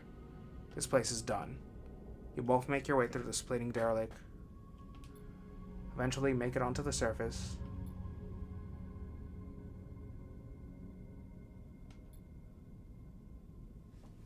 Below you, the derelict is exploding in slow motion. June is going to come through with us, because if you gave her the core for nothing... Thankfully, we got the core. Contract's a bust. Seeing the exterior damage.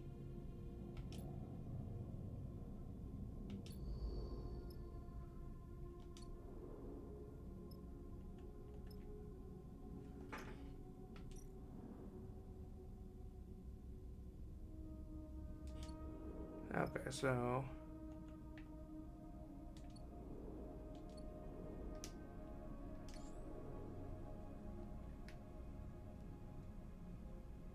Leave the contract.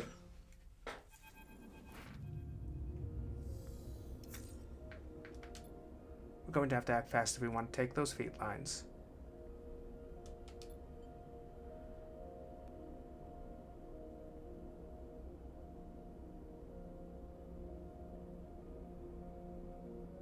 We can make this work.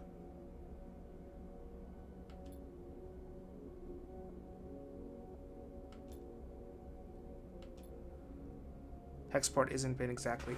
You two trusted me, even though I didn't deserve it. I'm not used to that. I want to repay it. Probably ripping you off, even if you... Who's to say he won't? Trust me, he's no good. I was trying to deal with Carson to get those derelict coordinates from the moment I arrived here, and he ran me in circles. She shakes her head. Seraphim is watching you closely. Even if I do take you at your word, which, given everything, seems a little tough, how do we even do this? You're telling me we just drift in there and take the feed lines? Look, I get it, you don't trust me. But what if I had events did interest? There's nothing left for me here. And I don't much feel like... Okay, what the... Give me a quick moment, something seems to be going on. Testing, testing, testing, testing. Okay, I'm gonna tap 4 times. Okay, got that. Sounds like it's cutting out sometimes. Okay, whatever. There's nothing left for me here.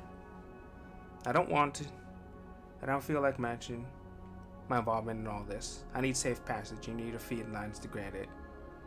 So where am I going with this? I don't like it, but it makes sense. What do you think, Seekru? We all got something. Exactly. Let me prepare. Scope the place out. Meet me there and we can work out a plan. Trust me. We can find a way. We keep it sleepable, clean. Simple is good. Agreed. Seraphim cuts in. His dark look betrays his controls. I'll go scope out the bay we need in Factory Row. We should split up. Less likely for Karsten to suspect us. Meet me there in a few and we can finish setting up. I want to show you I can be trusted. That we can do this. She looks between the two of you. Believe that, please. With that, she slips away down the passage towards the airlock and hexport beyond. You look at Seraphim. I'm saying nothing, sleeper. He unclips from his... Either this is the kind of ice you have to get through to get to the other side, or it's the kind that you can never escape from. Either way, we're in it now. He leaves the cockpit. You stare at the chaotic lights of hexport, and wonder if anything in the Starward belt ever runs smoothly. Okay, so I need fucking food. Okay, so I need...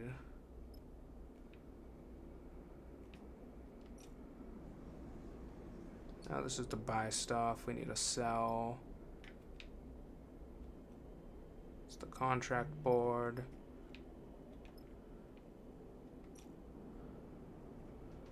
Sell raw scrap.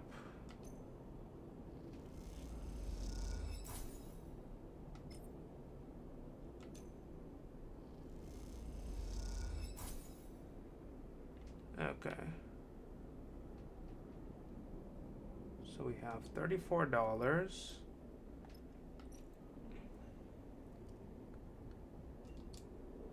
Actually, there's a cantina, isn't there?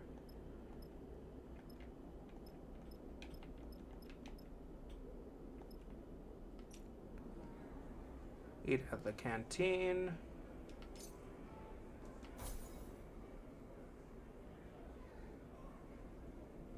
Okay, so I'm no longer starving.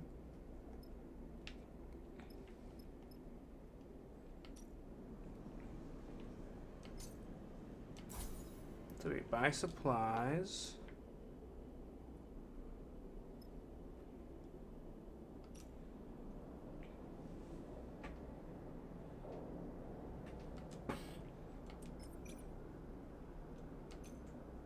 Okay, so we're gonna grab some of this.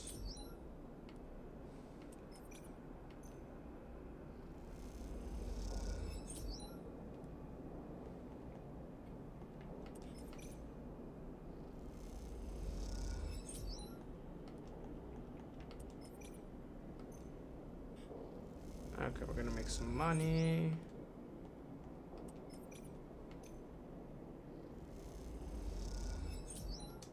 Okay.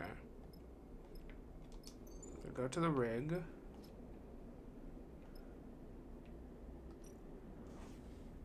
Rest and recover.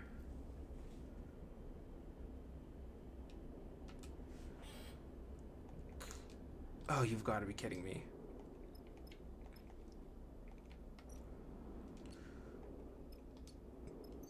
Okay, so we're gonna wanna end the cycle.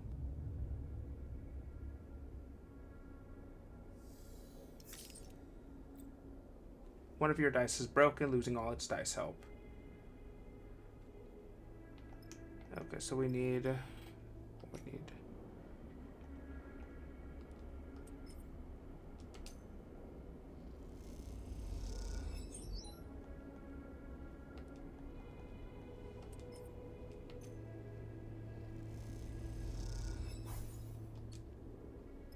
Okay, alright.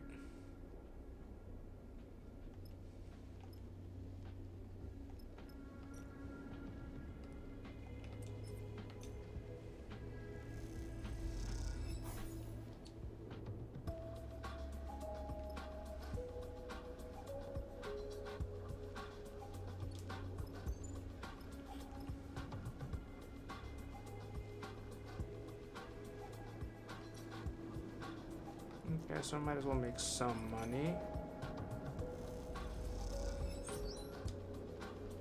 And,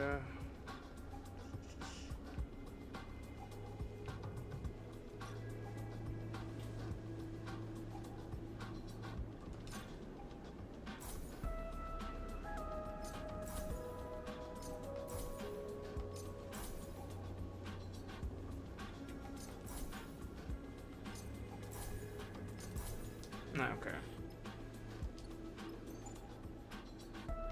And the cycle again.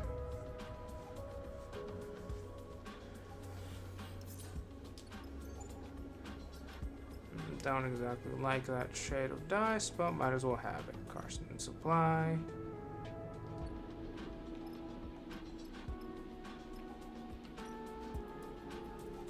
Okay. Observe the target.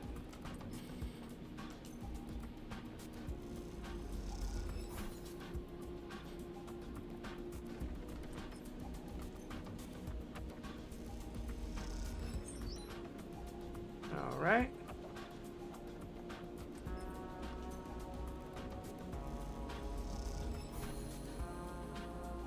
And we are now starving again. The sound of a fist on a keyboard wakes you from the scrolling code on the terminal screen. You see to turn Jenny, a rare half-smile on her face as she floats cross-legged with her deck in her lap. The blue light of the snap-on screen makes her eyes glint with glittering excitement. Got him.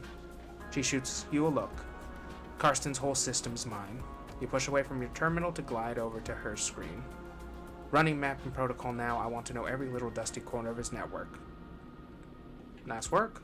Hold on, we aren't there yet. It's coming up now. Seems Karsten is pretty paranoid. His whole system is iced over with some serious security. What are all these layers of? A red pulse flashes across her screen, changing her features as it does. Shit, shit, shit, shit. Something's closing porous. We need... Another red flash and her screen goes black. Junie's fist hits the keyboard again, harder. We've been kicked out. There's no way a salvager should have that kind of countermeasure. Maybe you peeked at the wrong corner? She looks over at you. It seems so. I think our friend Karsten is involved in some nasty stuff. She rubs her forehead in thought. Wait. Her fingers fly across the keyboard, her screen flickering with commands. A complex node grass assembles on the screen, a mess of interlocking connections. The mapping protocol did enough. All the securing systems are there. It indicates a dark section of broken connections. We didn't get what's here, but it seems like we found some kind of archive, nothing we want.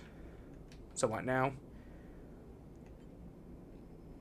Junior pulls a thumb drive out of her many pockets and it slots into her deck. Time to train my cat.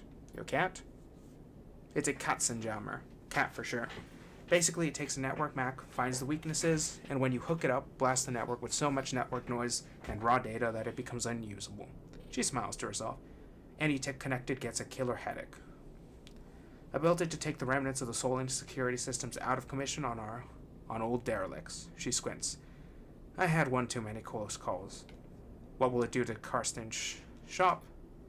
Pretty much fry anything on our map, cameras, shutter controls, alarms. It'll be pure chaos. She picks the thumb drive out of her deck and hands it over. The cat head sticker on it catching the light as you turn it in your fingers.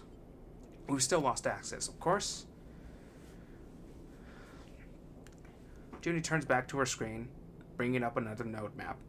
But there's an old Solheim port from the original faculty just outside of Karsten's. Slot that cat in there, and the silhouette will be able to find the back door. What are we waiting for? Nothing, but this isn't going to be quiet. His whole system is going to get data blasted. It's not a subtle hack.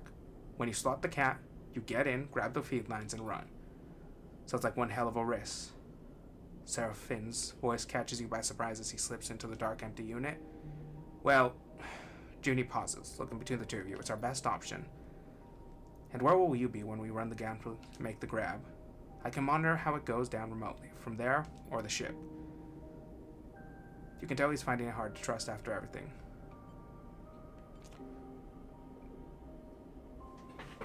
Do we trust her? Okay, alright. Well, it's not like she can get very far without her.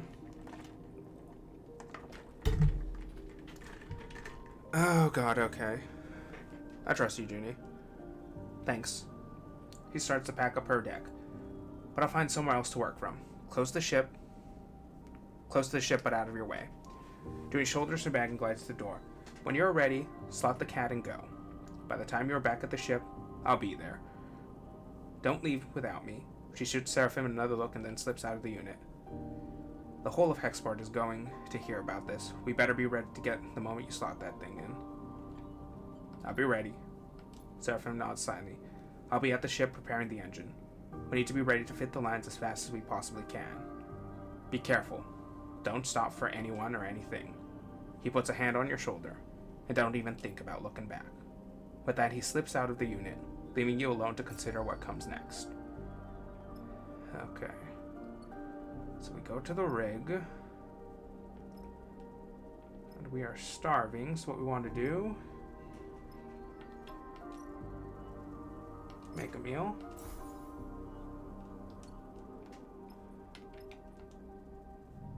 And the cycle. Okay.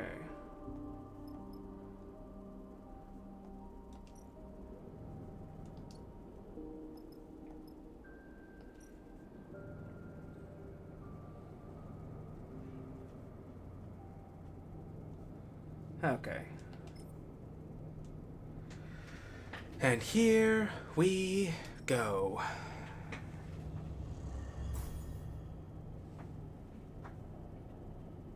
You slide the Warren into the corroded Solomon port. A noise from Carson's shop immediately catches your attention.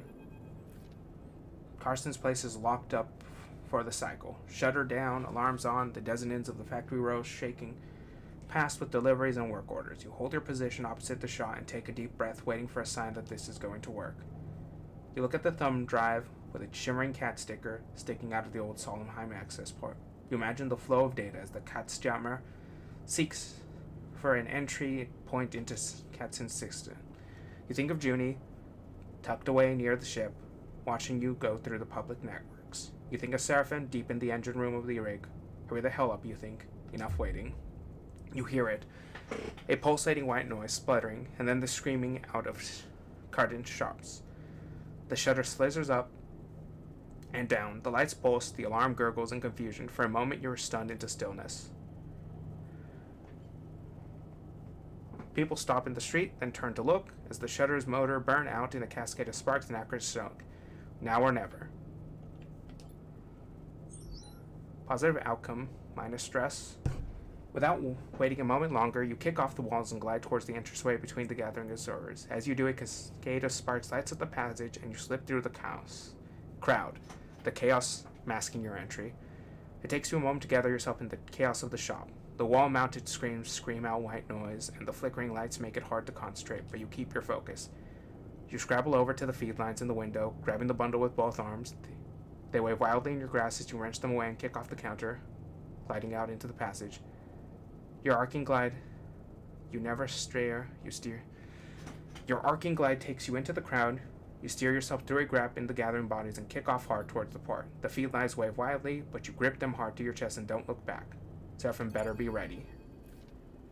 Your arms ache from clutching the feed lines, but you don't lose your grip until you see the entrance to the docking bridge. Junie glides out to meet you, her hand on your shoulder. I'm with you now. What a show, huh? It was certainly loud. She smiles a little. Wish I could have seen the cat in action. You both glide into the docking bridge, Junie helping you with the trailing feed lines. From what you can tell, news of the chaos in the factory room has not reached the port yet. You feel a flushing excitement as you enter the ship's airlock. This is it. You did it. You try to keep forward, but the elation makes your hands tremble. You take a sharp turn in the central passage and make your way to the engine room. The feed line's now unwieldy. Seraphim is waiting for you, shaking his head. Looks like we're in business. He lets out a sigh. And on the run from 2 different people now. I'll take it from here. He quietly begins the process of connecting the engine to the subsidiary feed tank. You watch, catching your breath as he works. How about you make yourself useful rather than just making me nervous? Go close the airlock and disconnect the bridge. You and Junie glance at each other. Both of you, now. The 2 of you turn and make your way into the passage, your nerves settling now. You arrive at the airlock, and you reach the control panel. Then you see him. Katzen.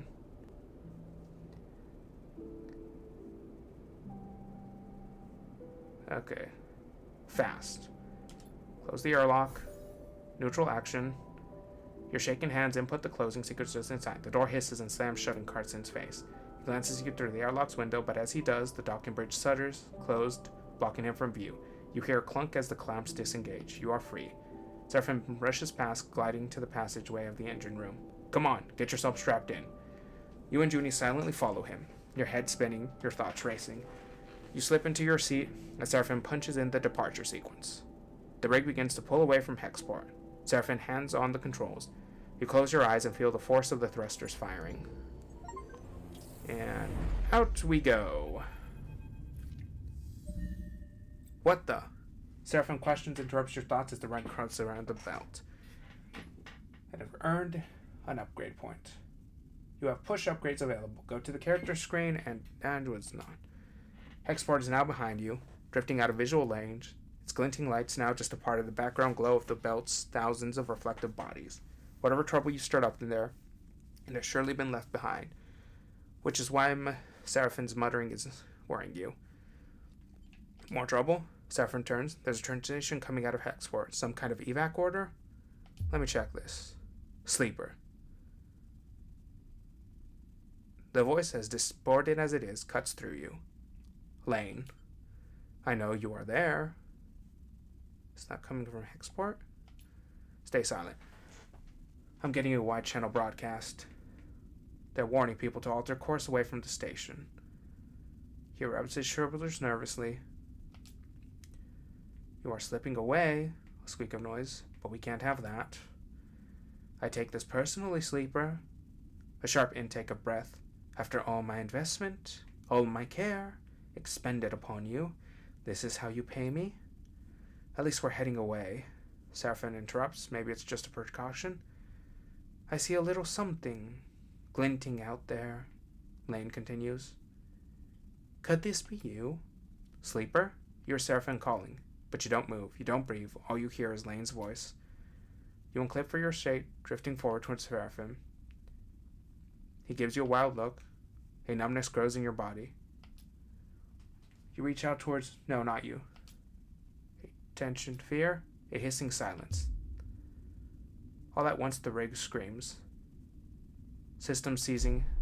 All at once the rig shifts. Carried on some shockwave of light. Pain, then darkness. Okay. Voices echo warmly through your mind. You can't quite make out what is being said, and any attempt to focus causes a growing failure of pain, so you let them fill the air.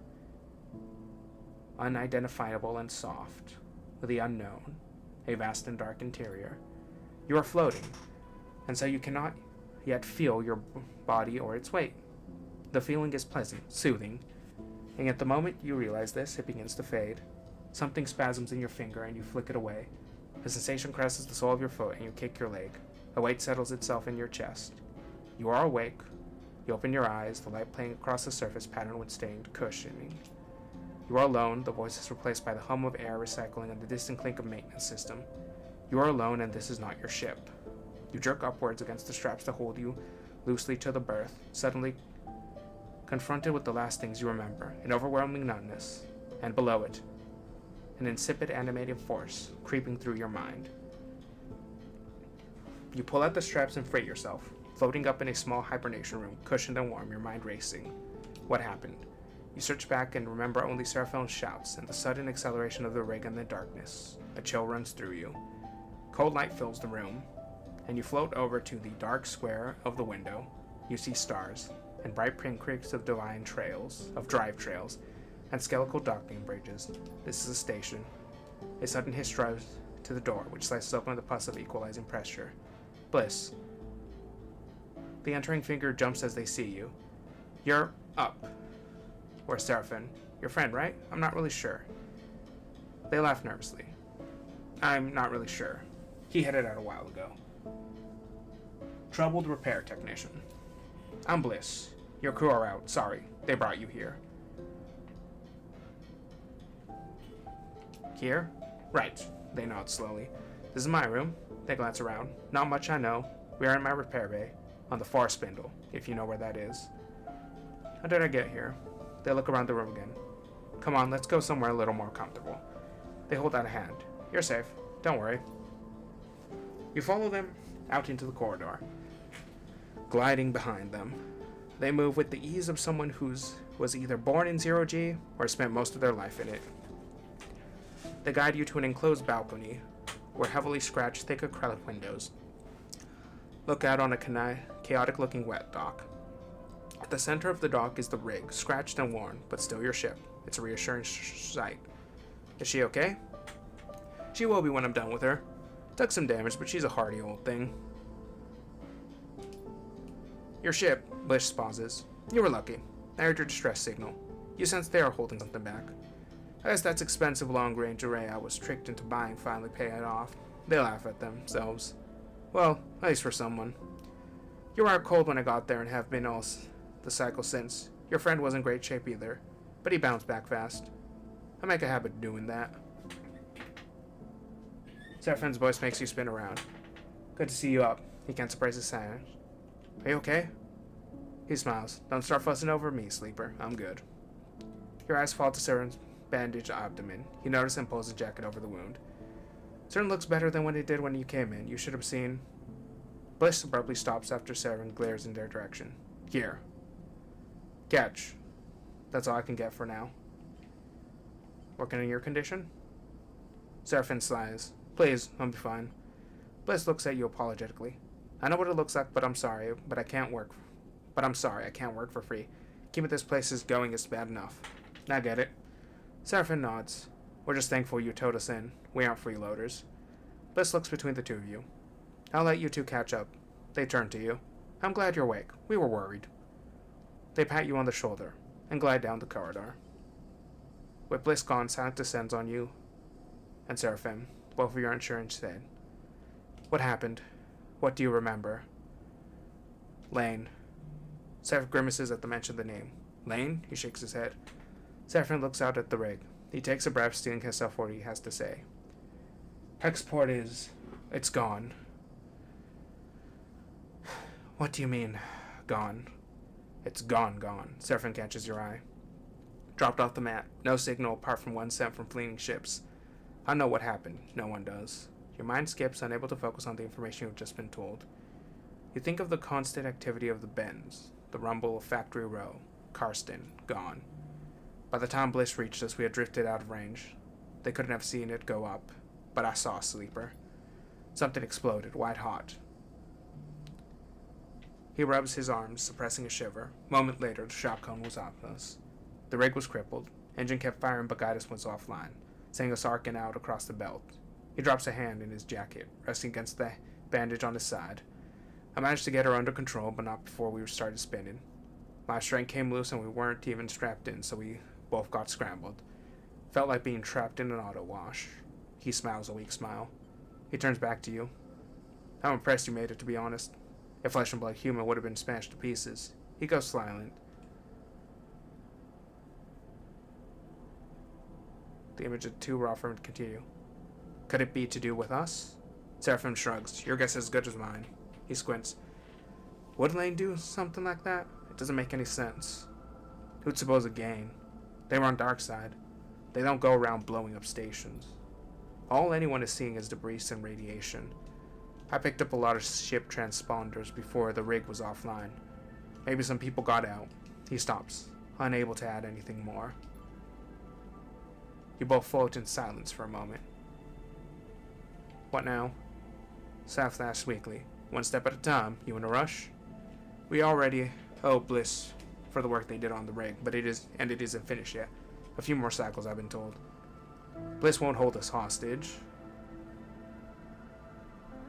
Oh, I don't like the look of those two die. I just noticed that. But I don't like to skip out without paying, even if we can get the rig started up. Here was the necklace between his fingers. Bad karma. Beyond that, we need work, fuel, supplies, and we need to make sure you're okay. He counts off the issues on his fingers. After that, I haven't heard anyone coming after us, and if they did, they have to come through Hexport, or what's left of it. He looks away. The far spindle is way out of Lane's territory anyways.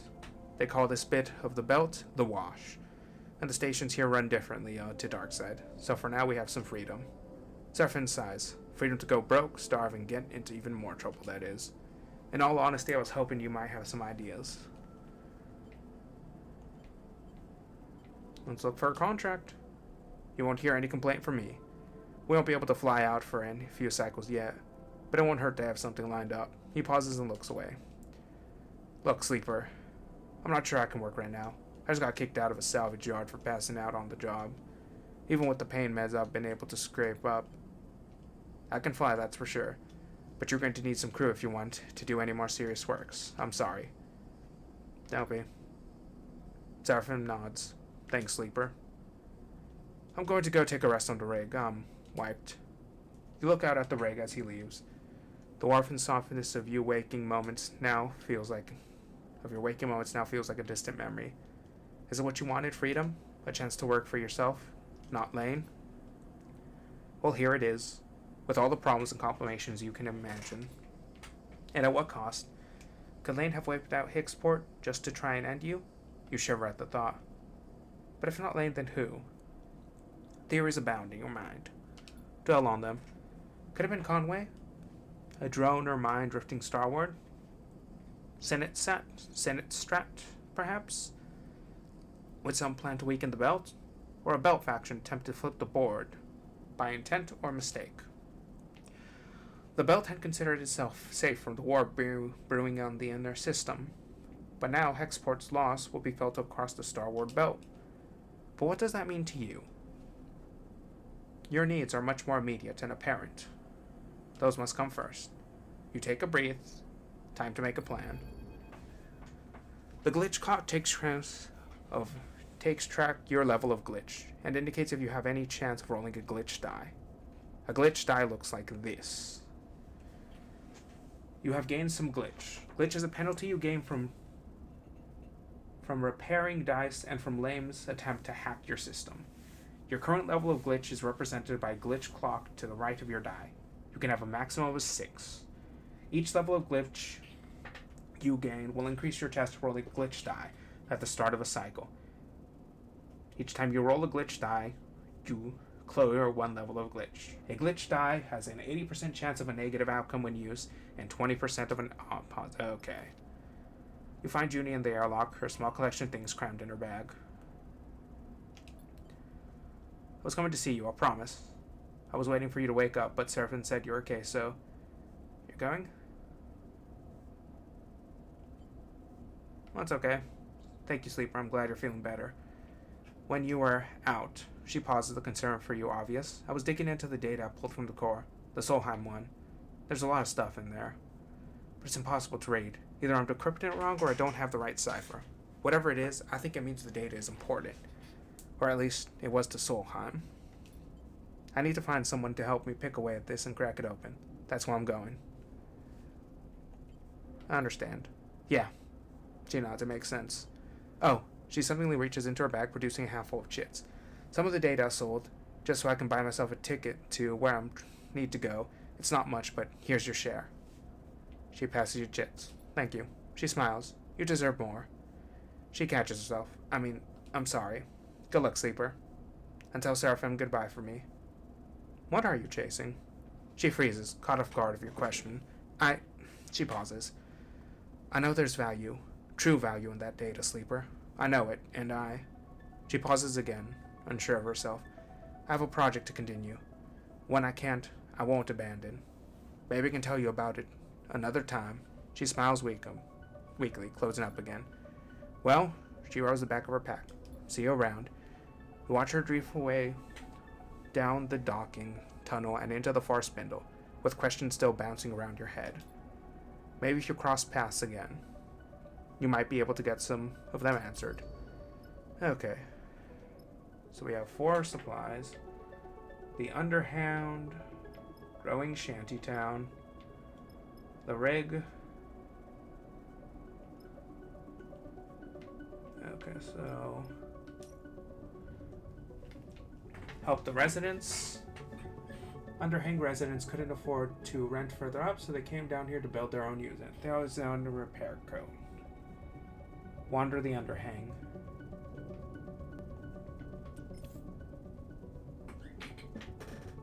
Okay, so many residents of the Far Spindle live in Rngesus. Okay, my intuit is trash anyway, so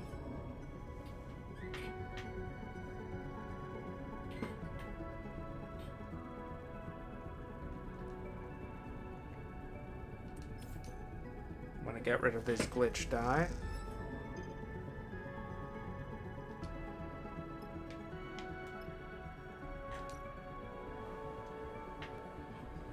Earn a meal.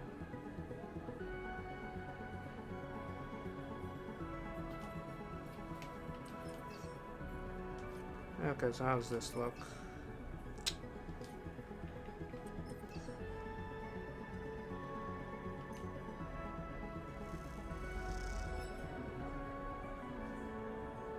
Okay.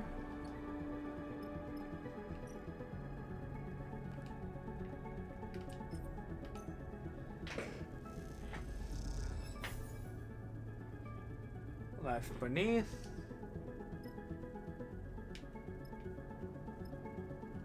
Bliss's Bay. Repairing the rig. Okay. Break bunks. Rig gallery. And the cycle.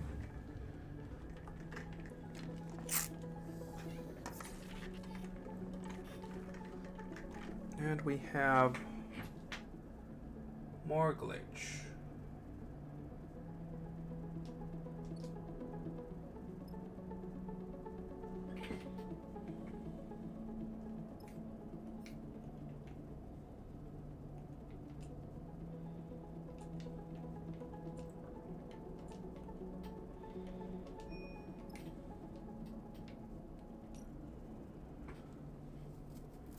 Okay, so that's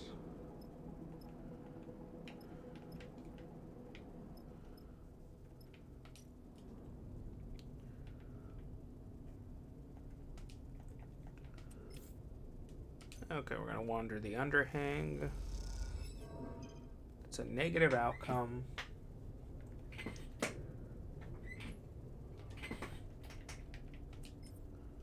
It's 50% negative, 50% positive, 50% positive.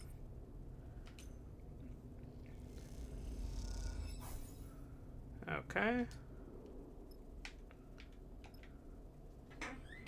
Growing Shantytown. Namba's Kitchen.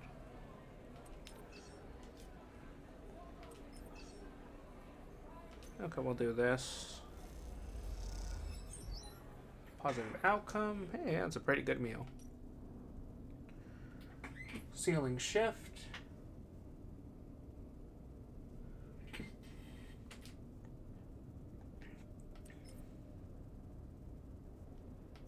Alright, let's do this.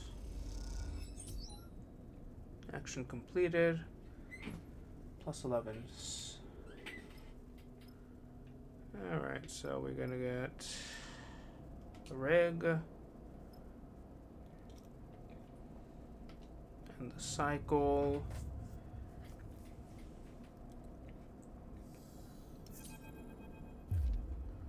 You wake to the sound of blaring proximity alarms. You quickly unstrap from your book and dizzily gaze around. Lane, bounty hunters, you kick off and glide to the door.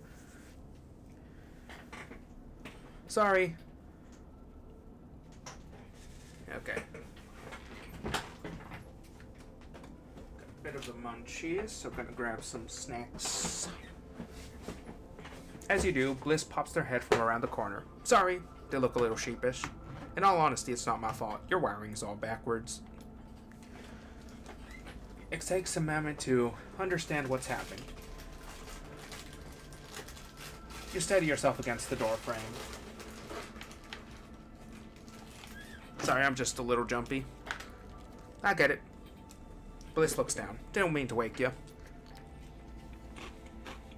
Takes you a while to get ready and drift down to the mess to see what's happening. By then, Bliss has turned off the alarms.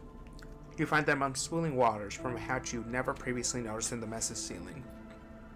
Sorry again, Sleeper. Their voice comes through the ceiling panels, muffled and dull. You settle at a stool, neatly tucking your legs behind the crossbar.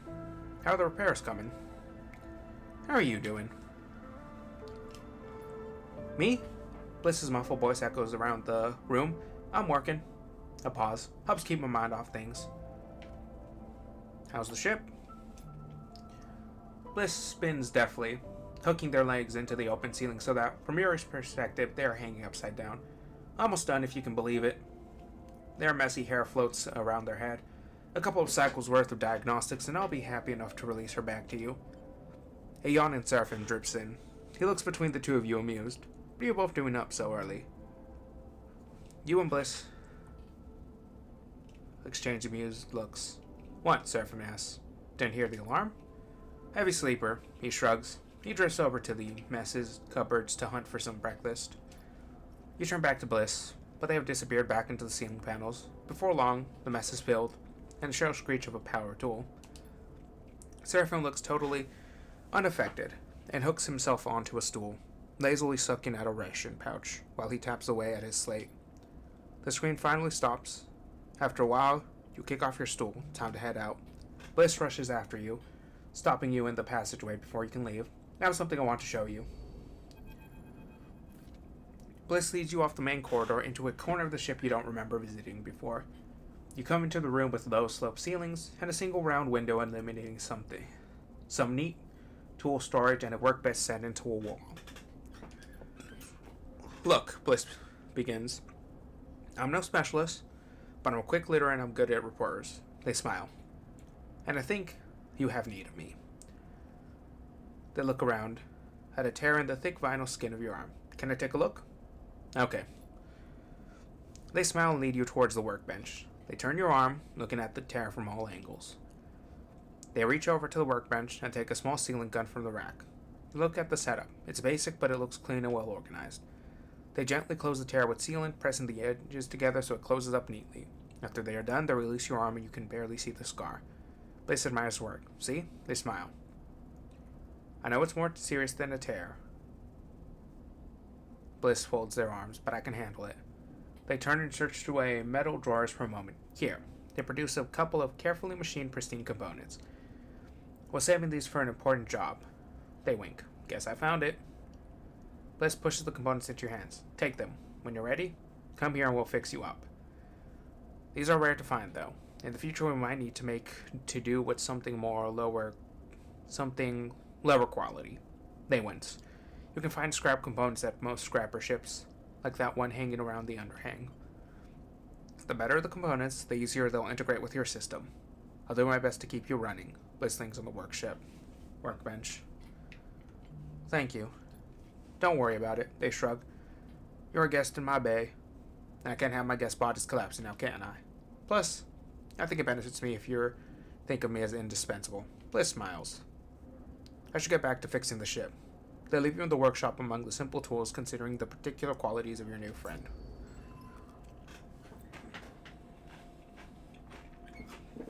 Nice repair. Alright.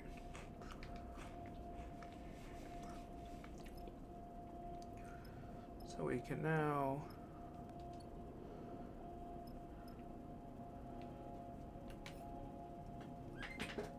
Or the false. Okay. No, wait, that's not what I want to do. Heck. Okay.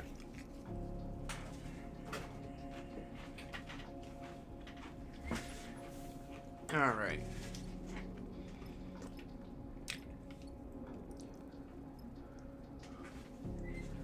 So we have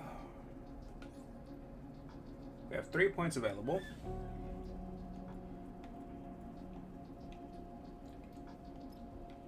We don't have any intuit skills.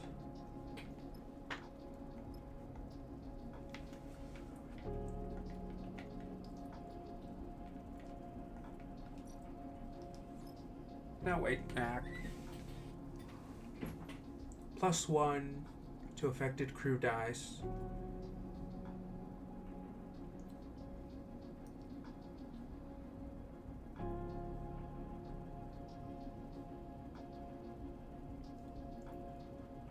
Okay, so we have -1 crew stress unless full. -2 crew stress.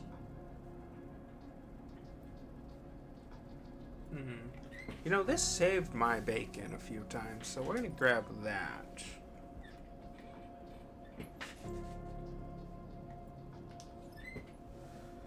Okay, so what is it gonna do? Crew's workshop. You can repair your dice at the rig workshop. You can only repair dice which are fully broken. Repairs require either scrap components or rare equipments. The better components, the less glitches you will suffer. You cannot repair dice during a contract. Okay. Improve dice repair.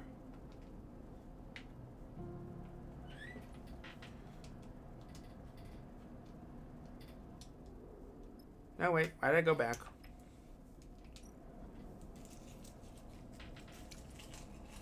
Oh. All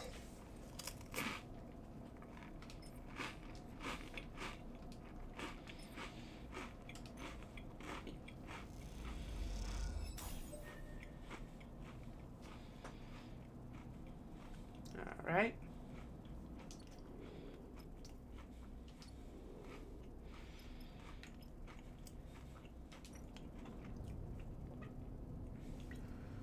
I guess we're going to do engineering.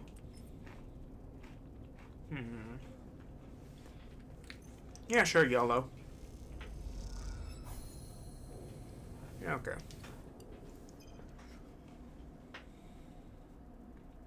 New location discovered.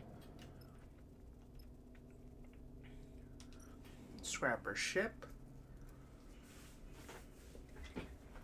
Buy scrap components. Process raw scrap. We don't have any of that.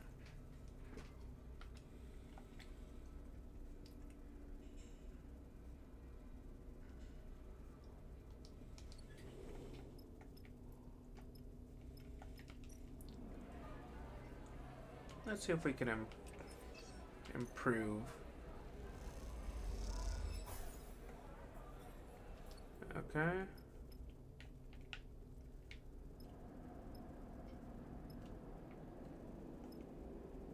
Oh, hey, we did not notice that there was something up here. Chat to cruise.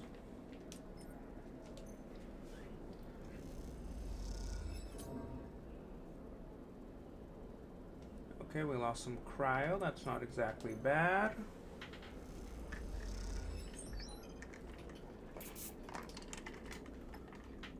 Alright.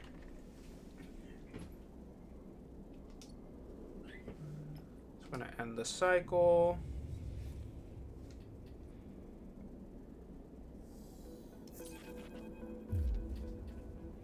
You jerk suddenly awake. A fragment is lodged in your mind. A shard of sound, of signal, of tone. It resonates like tinnitus, obviously internal, inescapable. You look down to see your hands blurred, your fingers dancing as if they were typing. Settle them. Your fingers flap like cop birds. Take control. It takes all your focus to settle them. You force yourself back into them. A sensation like squishing on a like squeezing on a tight pair of gloves. You flex your hands a little to feel them, test them. What was that? You take a deep breath to calm yourself, but as you do, you're reminded that you don't need to breathe. It's a claustrophobic sensation that you cannot shake. You get up, push off the wall, pull on your clothes, anything to escape from the dreams that hover there at the back of your one mind. Seraphim drifts in casually, heading to his bunk to grab something. You can't shake the strange sensation that he has just drifted into your mind. He shoots a glance. I said, "Are you okay?" He gives you a concerned look. "You look terrible." "Not really." You mumble a response. "Need to talk to me, sleeper." Seraphim gives you a look. He sighs. "I know something happened back whenever we were doing house sport." "I don't know." "I saw it, sleeper. Saw something change in your eyes." He pauses, looking for the right way to explain. "They were cold, fixed. I've never seen that before." He looks away. "Back when we first met, I knew at once you were human. I knew because of your eyes. I never met a sleeper before, but I know immediately that you were no machine. It was obvious. But there on the rig, I couldn't see that anymore. I don't know what happened. What did it feel like?" He gives you a curious look. Try to explain. Fuck it. Neutral? You close your eyes and recall the moment. You remember Lane's voice. The rig hot and close. The numbness. And then you see it glittering in the not in space of your mind. They then break like silk, a thread. "Sleeper?" Seraphim's voice interrupts your thoughts. You open your eyes to his irritated face. "Are you even listening? We need to get you checked up. We need to know what's happening." Seraphim gives you a stubborn stare. "This isn't just about you." "But where?" "I've been asking around." Seraphim states it with determination now. "There's another station near this one. Flotsam. It's a mess, an accumulation of wrecks and dock ships, but also houses some of the best artificers in the wash. We should go there as soon as the rig is ready." "Okay, I'll go. Thank you." "Look," he pauses. "I know I don't know what it is like to be the sleeper. I understand there are things you can't tell me, can't show me, but I do know how fear can keep you from doing what you need to do. I'm not going to nag you about it." He sighs, "But it needs to be done." He passes by you as he leaves the bunks, squeezing your shoulder as he does, leaving you to your thoughts. You finish getting dressed, feeling your body, its strangeness, even though you wish you didn't. At the very least, you think you need to find someone who can help stop you from falling apart. Maybe flotsam is not such a bad idea. You push the thought to the back of your mind. There's a cycle ahead, and the rig isn't ready. When it is, you'll see. Okay.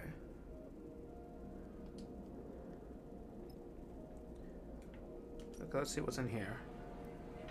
Buy kelp cakes. Okay, so we need kelp cakes. Order a rack. Base liquor that's...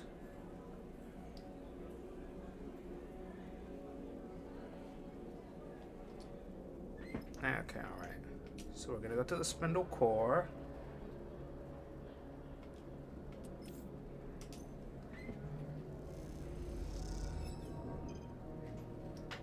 Plus to the spindle cores. Energy. Okay. So we're going to chat to the crews. There we go. The far spindle lives up to its name.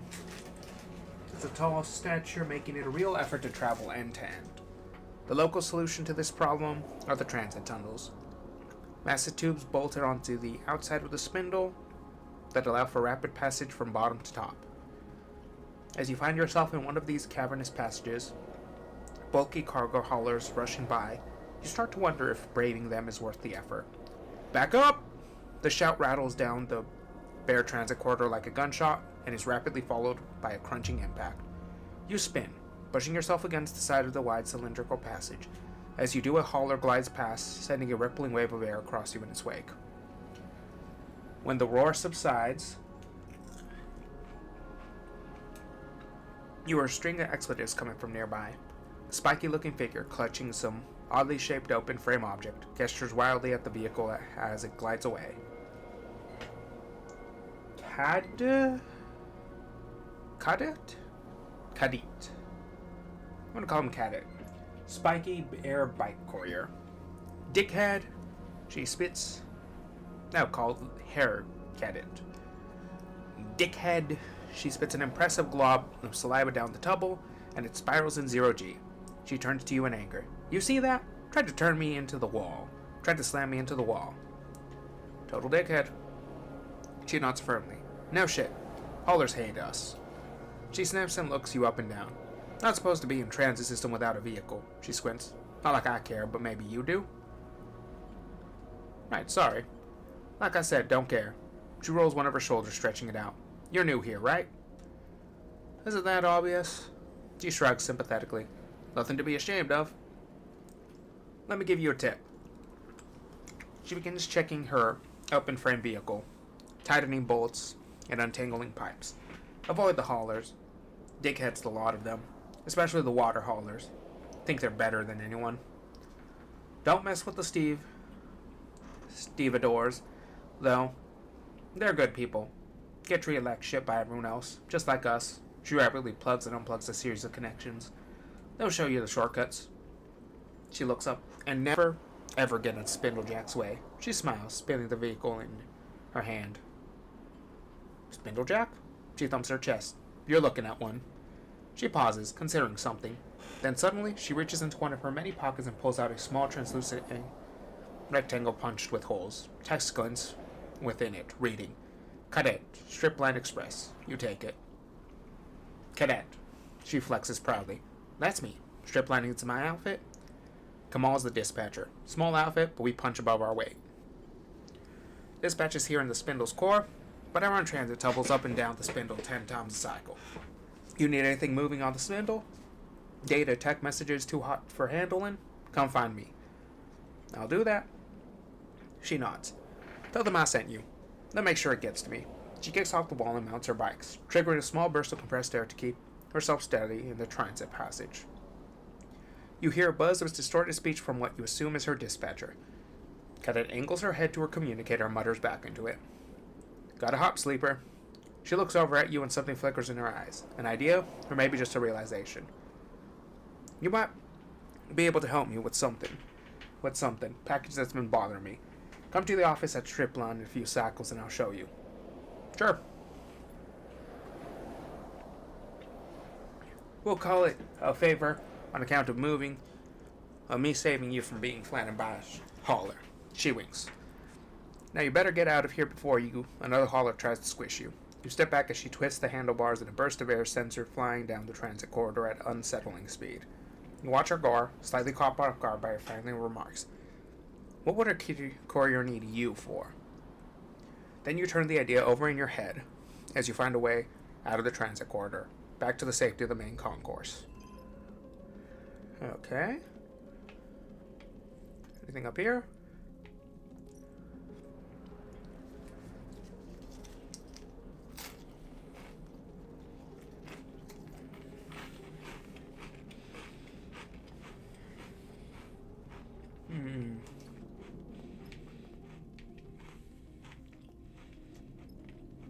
Alright.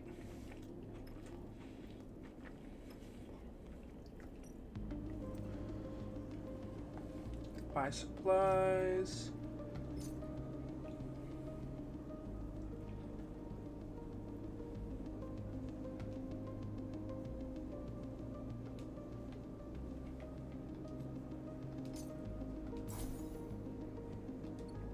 Okay.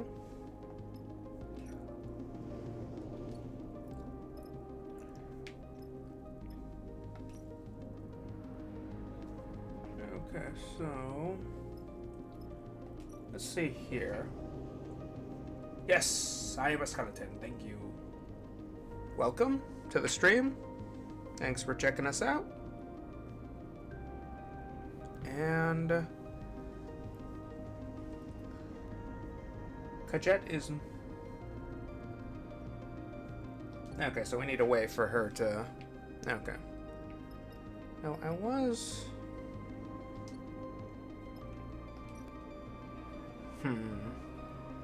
Should we spend money getting blasted? No, I don't, not really. Okay, let's see how this goes.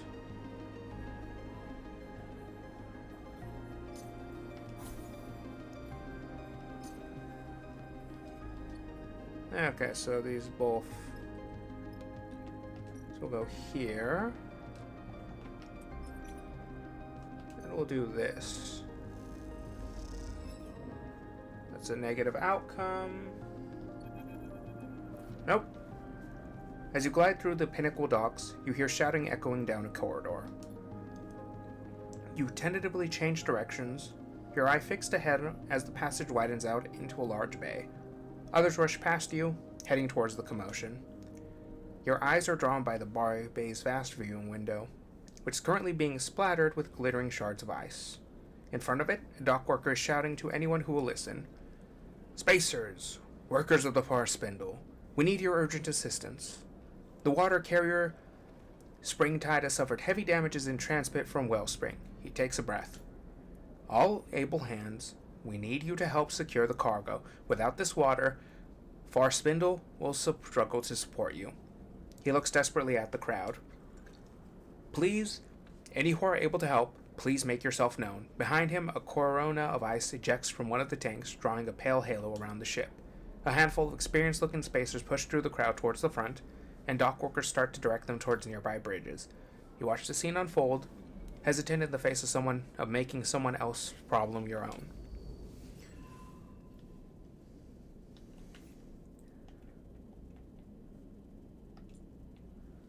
Major. Okay, so...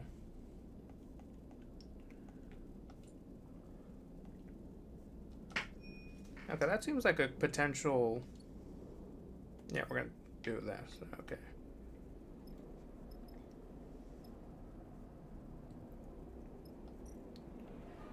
So we're gonna want to get some energy back. There we go. Now, where is this? Where is the Springtide? That's in the docks.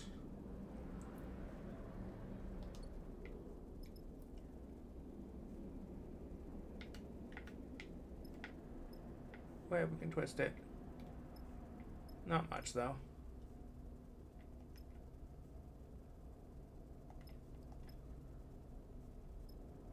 Well, I'm not seeing how I can help with the repairs.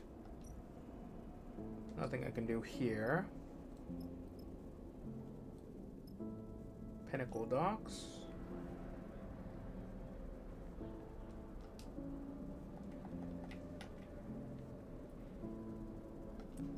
Okay, so we're gonna do this.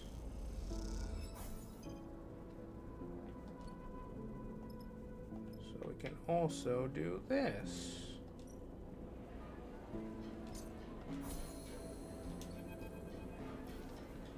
The Far Spindle is an exhausting place to find freelancers. There's no shortage of spacers here. The corridors and bays throng with crew inbound and outbound, or on or between contracts, trading stories, contracts, and materials. But whatever language, appearances, or code identifies someone as worth signing up with, you don't seem to have it. Perhaps it is because you are a new face, or are noticeably unsure, or is it just because you are a sleeper? You push the thought to the back of your mind, and instead focus on what's in front of you. The vast cylindrical tank at the center of Gaia's gyre. First time you entered the bar, you floated open-mouthed, much like all the new arrivals do, at the sight of the huge kelp stack, the biggest you have ever seen. Even now, your eyes fixed on the fronds of seaweed that wave in the circulating water, beyond the curve of the dirty glass, you find it impressive. You take a sip of the harsh, saline-scented rack from its magnetic vessel, secured to the bar. As you suck on the straw, your eyes follow the shifting fronds. You hear someone clearing their throat beside you at the bar. Hypnotic, isn't it? The voice is low and rumbling. It comes from the large figure on the stool next to you. The fluorescent lights on the bars glint in his eyes, shining up into his wide, rough face. Eugene? Ambitious freelancer. Over dock you're hiring. The figure turns to face you. You don't recognize him, but in the shifting light of the Gaia's Gaia, that isn't surprising. That's right. He smiles. Well, today is your lucky day, my friend. He clicks his drink to the magnetic bar with a swift clink. Eugene, currently freelance. He turns on his stool and leans back a little. The effect is clearly meant to impress on you his size, and you have to admit, it works. Served on a whole slate of crews out on the spindle. Gutters, mercs, extractors. He smiles and places a broad hand on his chest. Broad skill set, good work ethic, sense of humor, the full package. Humble, too. He clutches his tongue, smiling. I like you already. We're going to get on. I'll run anything out of this far spindle. I'm tough and quiet, and you don't need to worry about me. He folds his arms across his chest. What kind of work are we talking about? Before you can answer, a voice comes out from behind you. Eugene! You look over your shoulder for the source of the shout. Busy as ever, I see. A group of 3 spacers drift up behind you, one of them placing a heavy hand on your shoulder. She is fitted with matte metal optical implants, and you cannot see her eyes. The caustic light from the tank plays across her face. Vesna.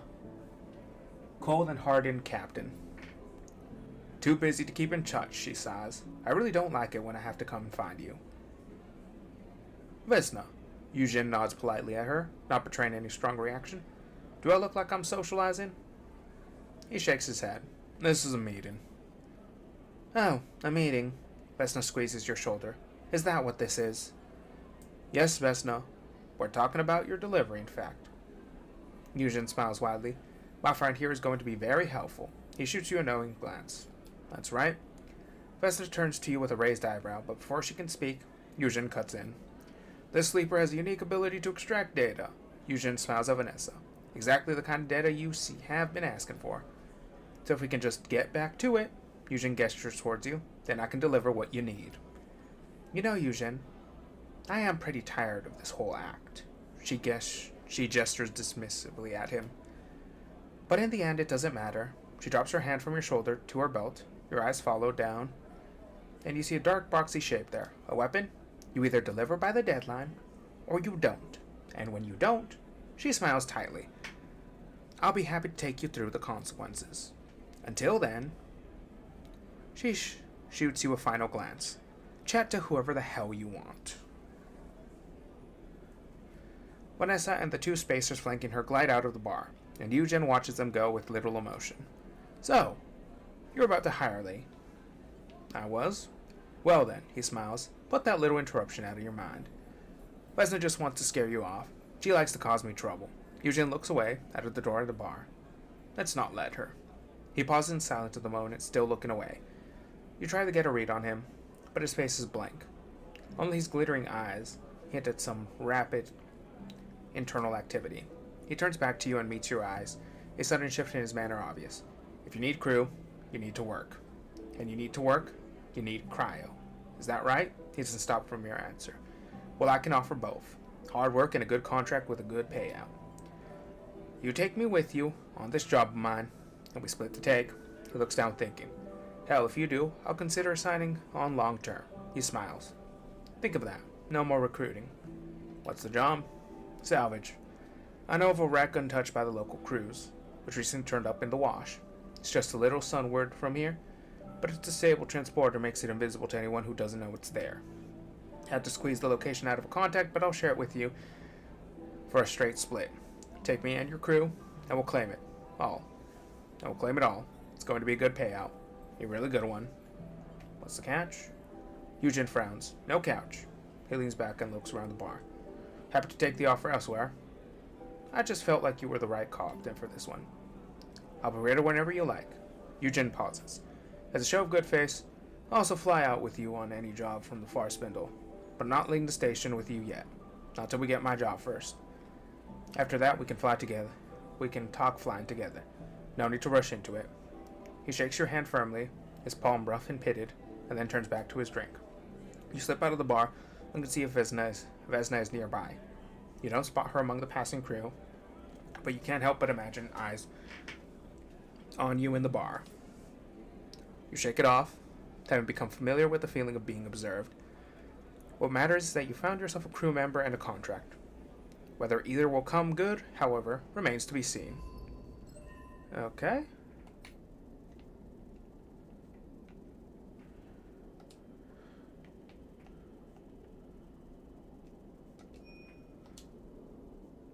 Okay, so...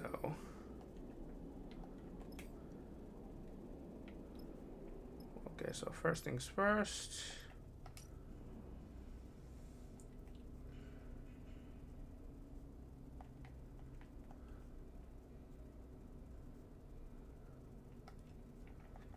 Okay, so I think he's got some money.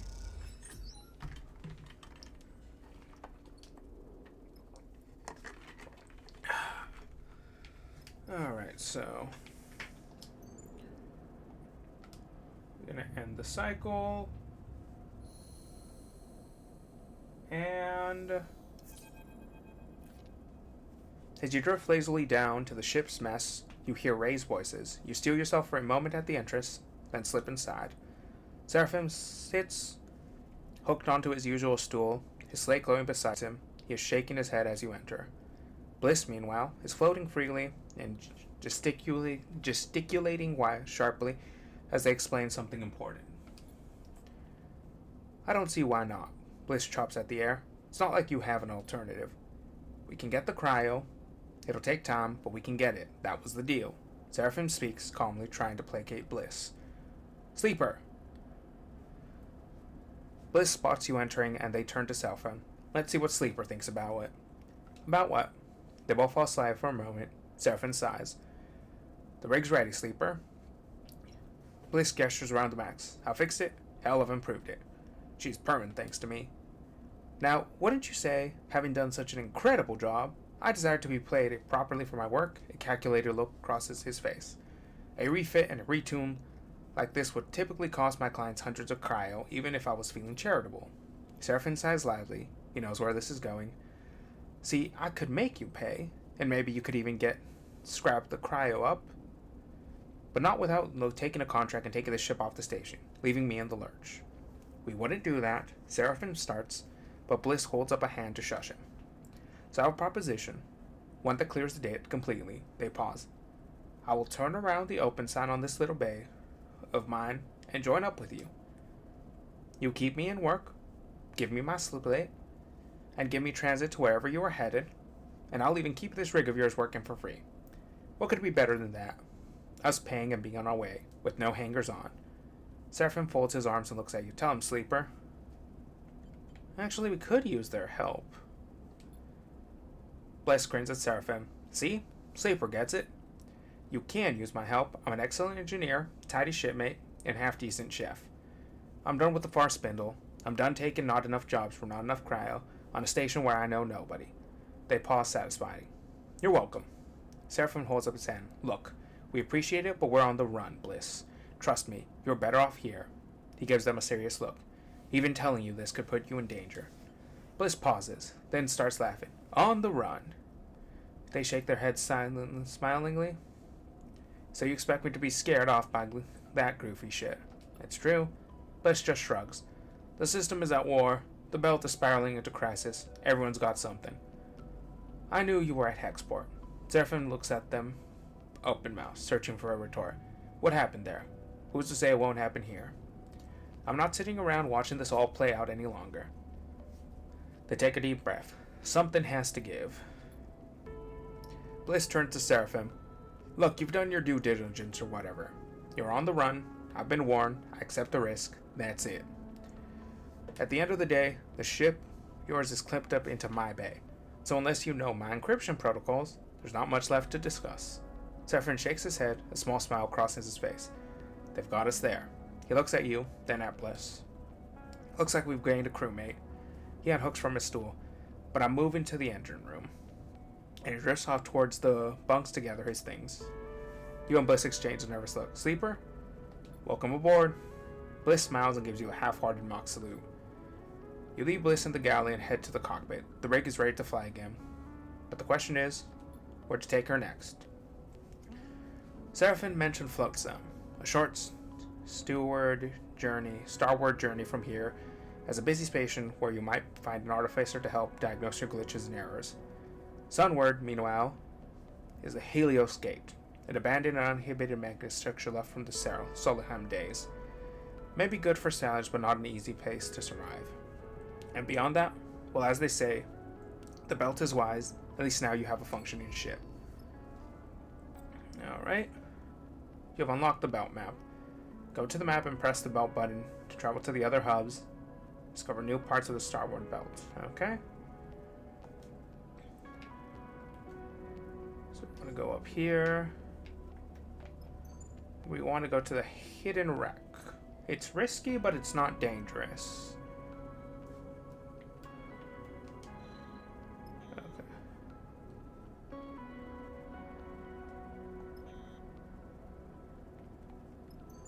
Flotsam, Helion Gate. Let's go back to the local. Let's go to the hidden wreck. And we'll travel to the contract. Confirm.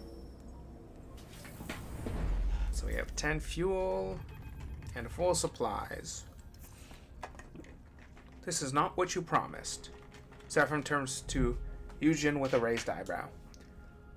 Looking out across the field of debris scattered across the small asteroid whose gravity has kept them there, you can't help to agree. Where do you even start looking? Eugen shrugs, unfazed.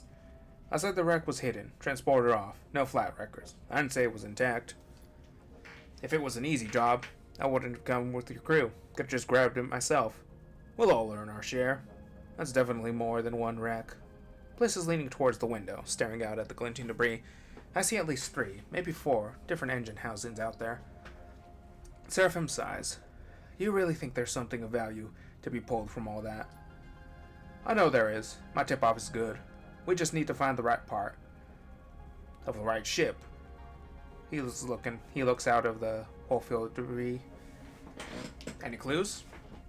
What I know is that the wreck with an item of great value is out there. That's it. He unstraps from his seat. Are you all going? Are you all afraid of some hard work? Is that it? Seraphim starts laughing. So you're telling me that we don't know what we're looking for, where it is, or what it's worth? Trust me or don't. Eugen shrugs. This will be worth your while. This is a hot tip. Sleeper, please. Seraphim turns to you, exasperated. Suddenly a percussive beep interrupts the conversation. All of you turn your attention to Seraphim's terminal. What the? He taps a few keys. You've got an incoming ship. Their transporter just popped up. See? Eugen smiles. What I say? A hot tip. We better claim it before they do. He jabs a finger at the readout. Okay, clock's ticking. I see a few obvious signs. Large bits of debris. Clear whole sections. We should focus on those. Bliss unclips from their seat and glides out onto the cockpit. See you lucky kids in the airlock. Ready, Cap? Eugen slaps onto your shoulder and kicks off through the captain's cockpit. Turn to Seraphim. I do not like that guy. Shakes his head. Give him a chance. Seraphim turns back to his terminal. Hey, you're the one who has to go out there with them. Look. Seraphim glances back over his shoulder. Just be careful. You nod and glide through the cockpit door, already trying to map the scattered debris in your mind. Okay. Transponder signal. Incoming vessel. So we got, wait, how many? Crash shuttle. Sign of an incoming ship. Pitted asteroid. Scattered wrecks.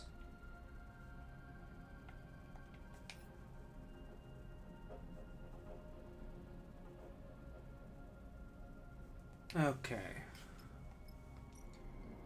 So you have... So let's get... If I had something valuable, wouldn't I try to get out? Okay.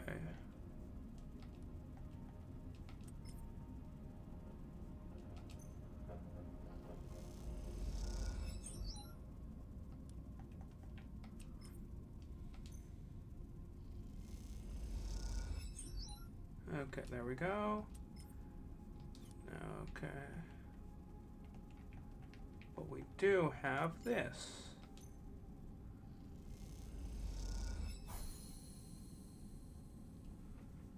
Shuttle access. Okay. Shuttle interior. Banks of terminals. And we're all shit at interfacing. Lovely.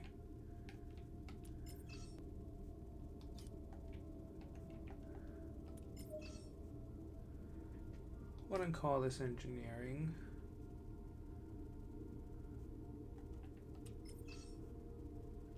Sure, why not?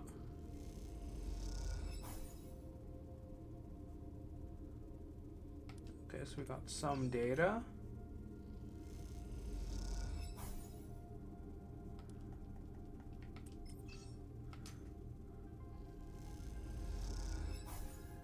Okay. So we've got some good luck thus far.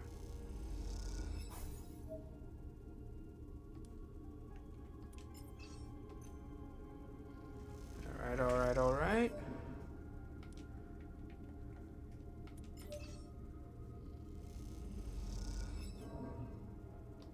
Okay, alright. Gonna end the cycle. Got some dice. Go back to the shuttle. Come on. Give the data. And there we go.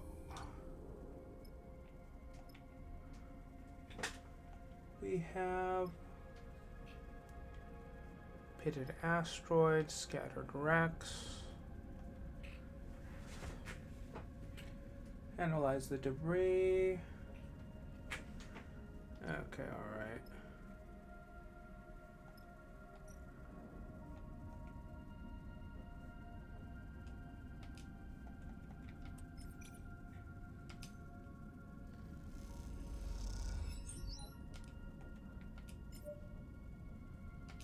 Alright.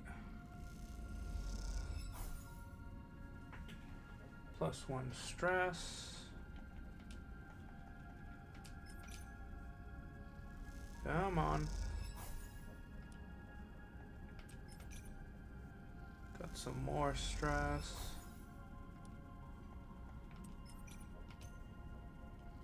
And all right.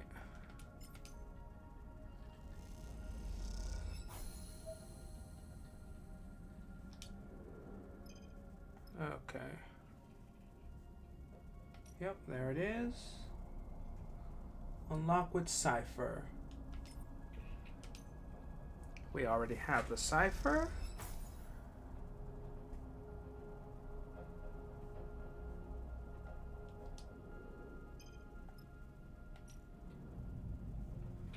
Clear the doors. Slice the wreck.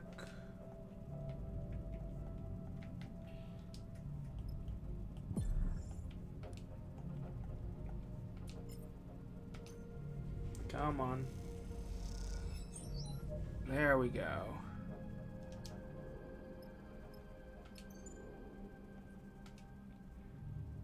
Alright, and the cycle.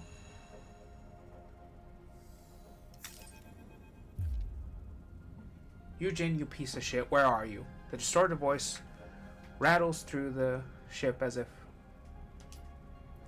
Everyone turns to look at Eugene. Vesna, he says under his breath. He suddenly recalled the steel-eyed captain who confronted Eugene and the guy on the far spindle. Open this airlock before I do something I'll regret. As her voice echoes through the room, you realize that she must have been at the entry lock, using the comms panel out there to speak into the ship. Eugene? He shoots you a resigned look. We should let her in. You kick towards the door, but Seraphim drifts between you and the exit. Sleeper, are you sure about this? You can see he is angry. We're just going to talk. Seraphim nods. Alright, but the moment this goes south, we're booting them both out. Eugen follows as you glide down the airlock and hit the control for the exterior door. Let me handle her. Fine. He nods appreciatively and drifts forwards between you and the airlock. You watch as the airlock cycles, and past Eugen you see the silhouette of Vanessa through the viewing window as she removes the helmet of her suit. Though he has been playing it cool, you see Eugen take a deep breath in preparation. I should shoot you right here. Vesna floats through the airlock door, her eye implants glinting, but I don't want to give the wrong impression. Her metal eyes make it impossible to read her tone. Is this how you treat all your clients, Eugen? Promise a delivery of coordinates they helped you to find, and then instead, when you find their value, go to another crew and try to steal the prize from out from under their nose. I knew you were an amateur, she smiles, but I didn't know you were an idiot, too. Tell whatever stories you want, Vesna. Until I'm played, there is no deal. Eugen smiles. Did you pay me, Vesna? Eugen looks frustrated. You know as well as I do that the payment was on the receipt of the coordinates. Well, sorry to say, I won't be able to deliver. Eugen shrugs, deals off.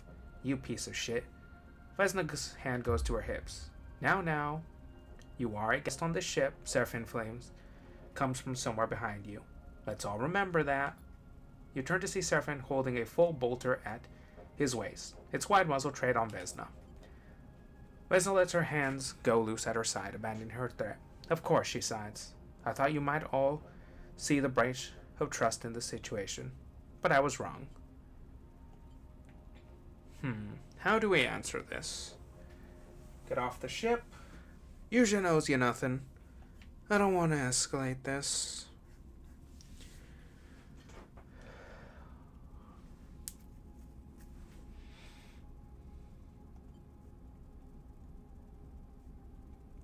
Okay, alright. Eugen owes you nothing. Gladly, she backs a little towards the airlock door. Eugen, she looks at the freelancer. Don't think I'll back off. My team can find this thing faster than any mongrel crew. First to the prize takes all. Stay silent. Vanessa steps back into the airlock and hits the control panel. Door scissors shut. Eugen suddenly, as something hits him. Idiot! Seraphim stands behind Eugen, having swung the heavy muzzle. If you ever put like that again. Okay. Sleeper, you know I value your kindness and your patience, but this idiot almost got us all killed. Seraphim is bleeding heavily, his anger is apparent. He still might. Eugen catches himself on the wall. It's okay. He wipes a little blood from his forehead. I get it. That was sloppy. Your whole thing is sloppy. Seraphim bristles. This is how you get yourself killed. As much as I'm enjoying this display of aggression and idiocy, Bliss's voice comes from behind you all. We still have a contract to complete. They push past to start suiting up. And now we have competition. We should leave. Seraphim slings the whole bolter to his shoulder. Cut our losses. Now wait. Eugen wipes the corner of his mouth with the back of his hand. All this and you're going to turn tail? Eugen's right. Shit, Seraphim sighs. You are right. Alright, he glides over to Eugen, pats him on the shoulder. Time for you to prove your worth. I'll be watching. Okay, so we have... Okay, can I... Okay, I can't do it on a contract. Yeah, I just remembered something. Okay, so... We're going to... Slice the wreckage. Okay. Do that. One more time. Alrighty. The cargo bay shutters open in silence as Eugen levers them apart.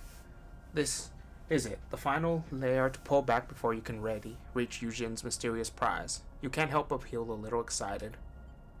There's also a sense of satisfaction to the idea that you beat Vanessa's coup to the wreck.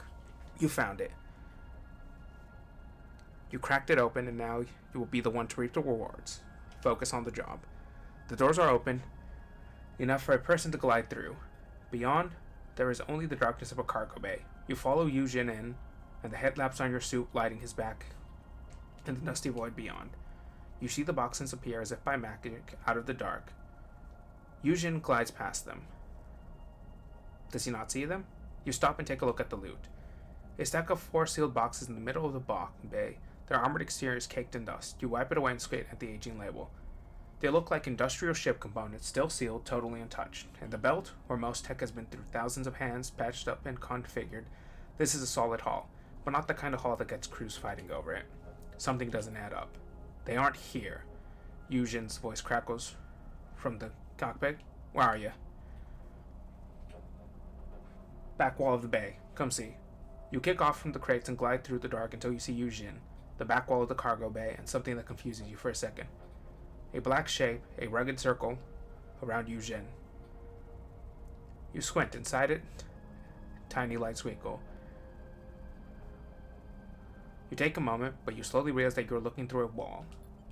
Someone beat us to it. They are long gone. Vesna? No. Look at the edges. This was a long time ago. They punched and it took it. What was it? Yujin turns back to you, his face pale in your torchlight headlight. He seems to be at the loss for words. Folks, I've got Seraphin telling me the Vesna's crews are heading this way, so whatever you got in there, if you want to keep it, grab it and get out now. I'm already heading to the rig. I'll get the cargo bay open and prepare. Don't dawdle. Take one last look. You scan the bay and notice braces built into the floor near the hole. Whatever this thing was, it was big and tied down. Yujin suddenly seems to regain his forces. The Craigs. Let's grab it and go. You glide back across the lane, your mind still racing with questions. Something about Yujin's reaction tells you he knew he was expecting to find here. If that's the case, you think it's yet another lie he's told you. You both reach the crates and quickly lash them together, guiding them weightlessly out of the room between you. As you do, you meet eyes with Yujin, and he looks away. I really hope you two idiots are on your way back, because Vanessa's boys are just about to reach that wreck you're on. We're inbound, Yujin quickly responds, and then clicks his radio off. Well. Tell me what ancient, powerful treasure did you find in that thing? Gold? A Conway warhead? Nothing much. You better be joking. I'm not in the mood. You cross the debris field to the ship in silence, your eyes on the scrap for signs of Vesna's crews. You don't think they'd ambush you, but then again you wouldn't put it past them. As you reach the cargo bay and guide the crates through the open door, you shoot Yujin a final glance. Give me time, he says quietly over the radio. I'll explain in time. You consider pressing him, even shouting at him, but you realize that there will be plenty of time for that on the journey back to the far spindle. For now, you just want to get out of here. Alright. Clear the wreckage.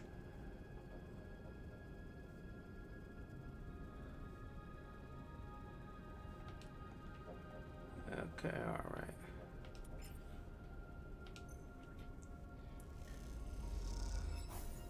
Nothing good.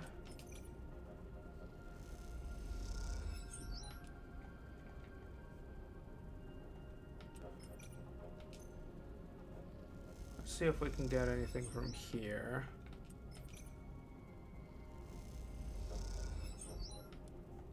And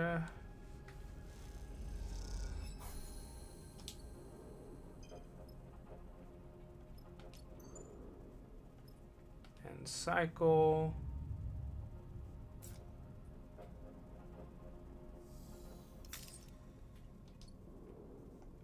Okay, so I'm gonna have to repair 2 dice then. Gather scrap. Okay.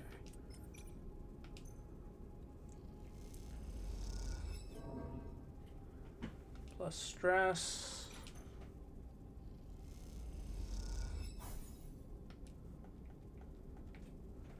Parts of this are still good condition. Alright.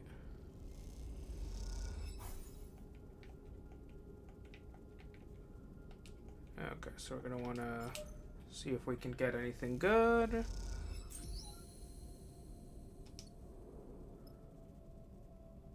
Alright, guess we're gone. Leave the contract. Yes, we do.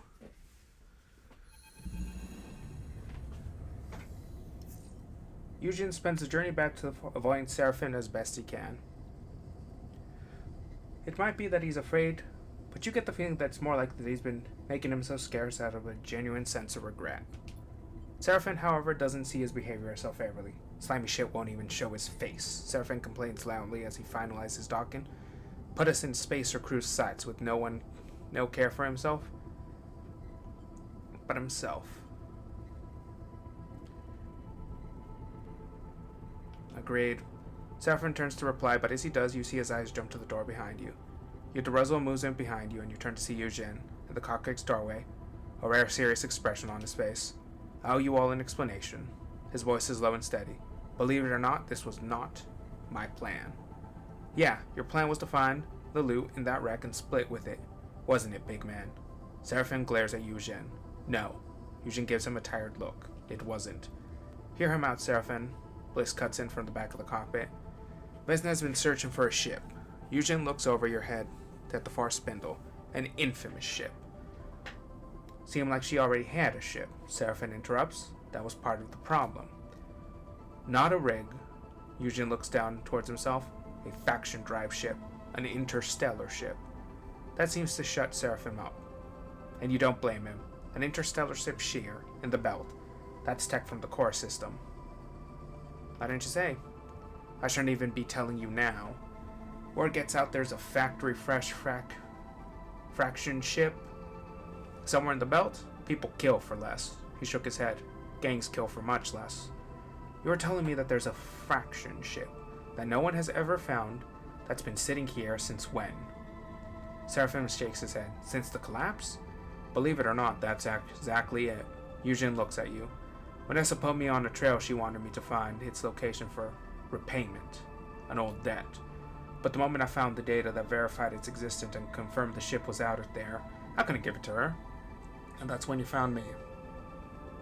Why keep it from her? Eugene folds his arms. You may have met Vanessa, but you don't know her. Eugene meets your eye. She's one of the last people in the belt that should have a ship like that. Well, no one has the ship now, if it even exists. Need to remind you that it wasn't there? Seraphim shrugs. Your data was a bust. No, Eugene shakes his head. It was there once. Those wrecks? Those were the ships that fought over that fraction ship. A bunch of Solenheim corporates that wanted to get out of the system when it all came down, and that ship was their ticket. The Apollon Path. Eugene looks at you. Looks out at the far spindle. It was there, but someone moved it, hid it, long before we got that. There. Leave the belt, sign me up. Eugene laughs. You and me both, Sleeper. Eugene inhales long and deep. I'm sorry, Sleeper. He looks at Bliss and Seraphim, and to you both as well. I want to keep this secret. I want to find the Appalachian Path, and I knew that, if I did, you would understand. Still, I was wrong to manipulate you. He bows his head. But I'm not done. He raised his head and his gaze hard now. I will find the ship and I will leave the belt. How will you do that? With no ship of your own and Vanessa at your back. Eugene ignores him and moves closer to you. Sleeper, I will uphold our deal. I will serve on your crew, and when I have news of the Apollon, you will know. That is what we agreed. Seraphim turns to you. I know, I always say it, but this time you have to listen, Sleeper. Seraphim gestures to Eugene. This guy is no good. I know his type. Don't bring him. This can be your escape too, Sleeper. Oh, I like him. Seraphim sighs, getting up from his seat. You've got a lot to prove. He passes close by Eugene as he leaves.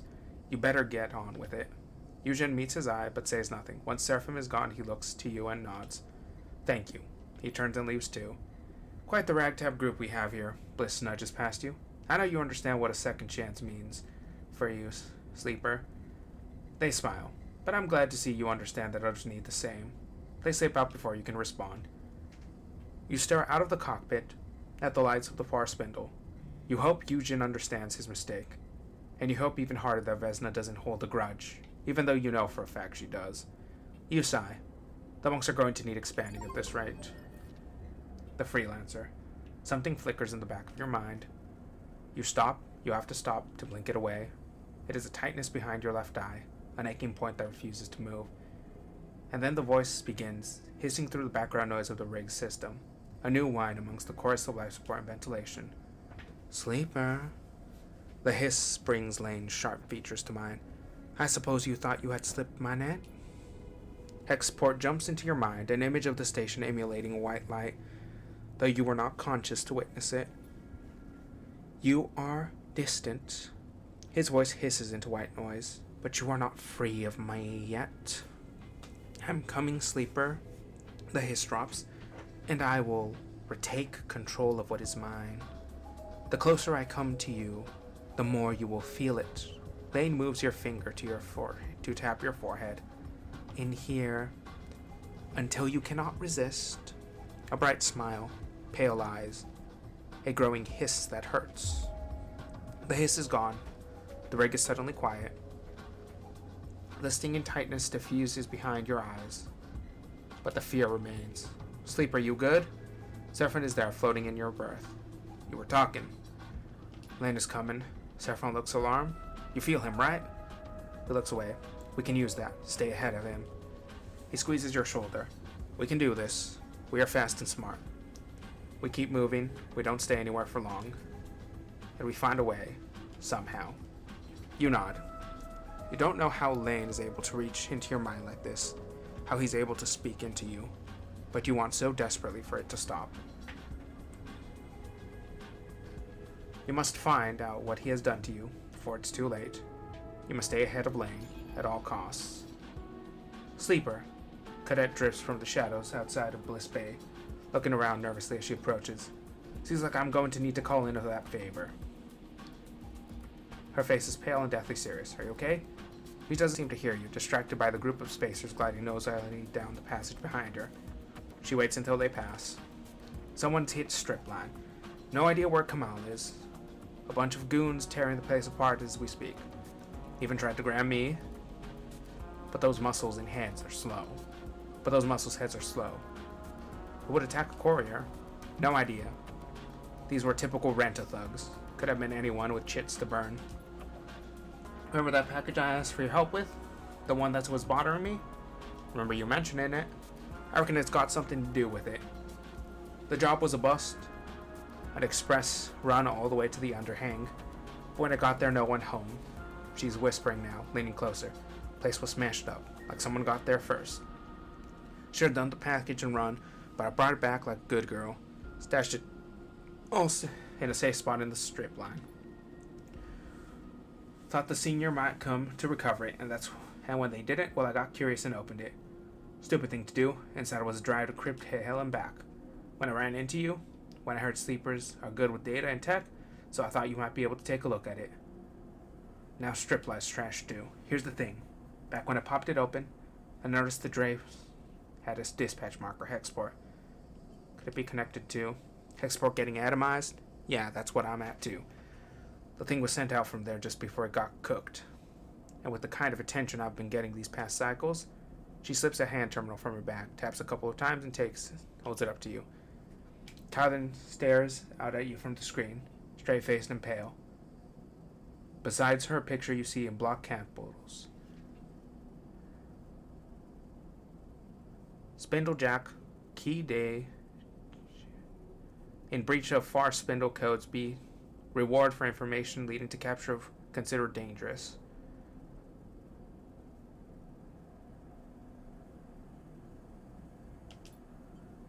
Dick had blasted it on the transit channels.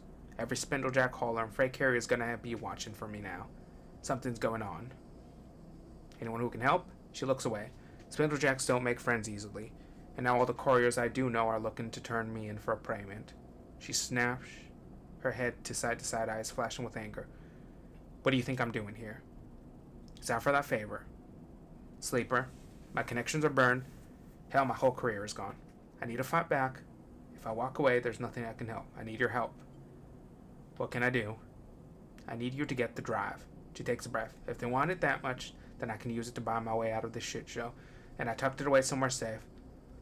So my guess is they haven't gotten it yet. You just slip in, I'll give you the location, and pull the thing out. Should be simple. Okay, let's do it. Thank you. Look, this thing turns out to be worth something. You'll get yours due. All I want is my life back. The drive is in the workshop. There's a loose panel behind the airbag rack. She leans in. It's tapped to the back of the fuse box inside. I've got to keep heading down Spindle. To the overhang, past the end of the transit tunnels. No one will rat me out there. She glances around. I'll come find you when it's done. I've still got some network access. I'll know when you go in.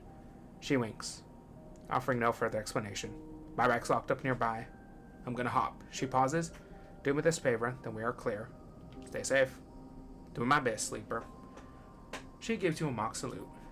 She sleeps into the shadows, and a few moments later, you hear a percussive pulse of an air bike accelerating away. You know at least what it's like to be on the run, to flee for your life, and in that, you feel an empathy, a connection to Kajet. But from every other angle, this thing looks like bad news, the kind a sensible person would steer clear from. And perhaps you should steer clear.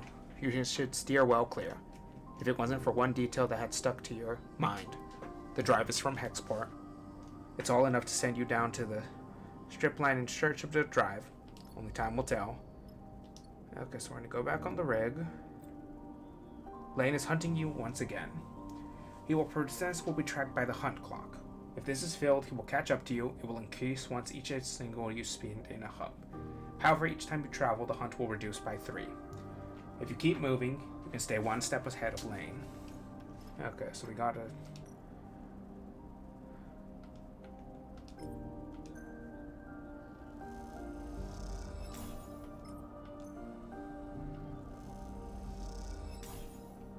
Okay, so we repaired 2 die. And, I think that's enough for the day. Yep, we are good. Thank you all for watching, and I shall see you next time where we shall continue with this. Goodbye, and have a good rest of your day.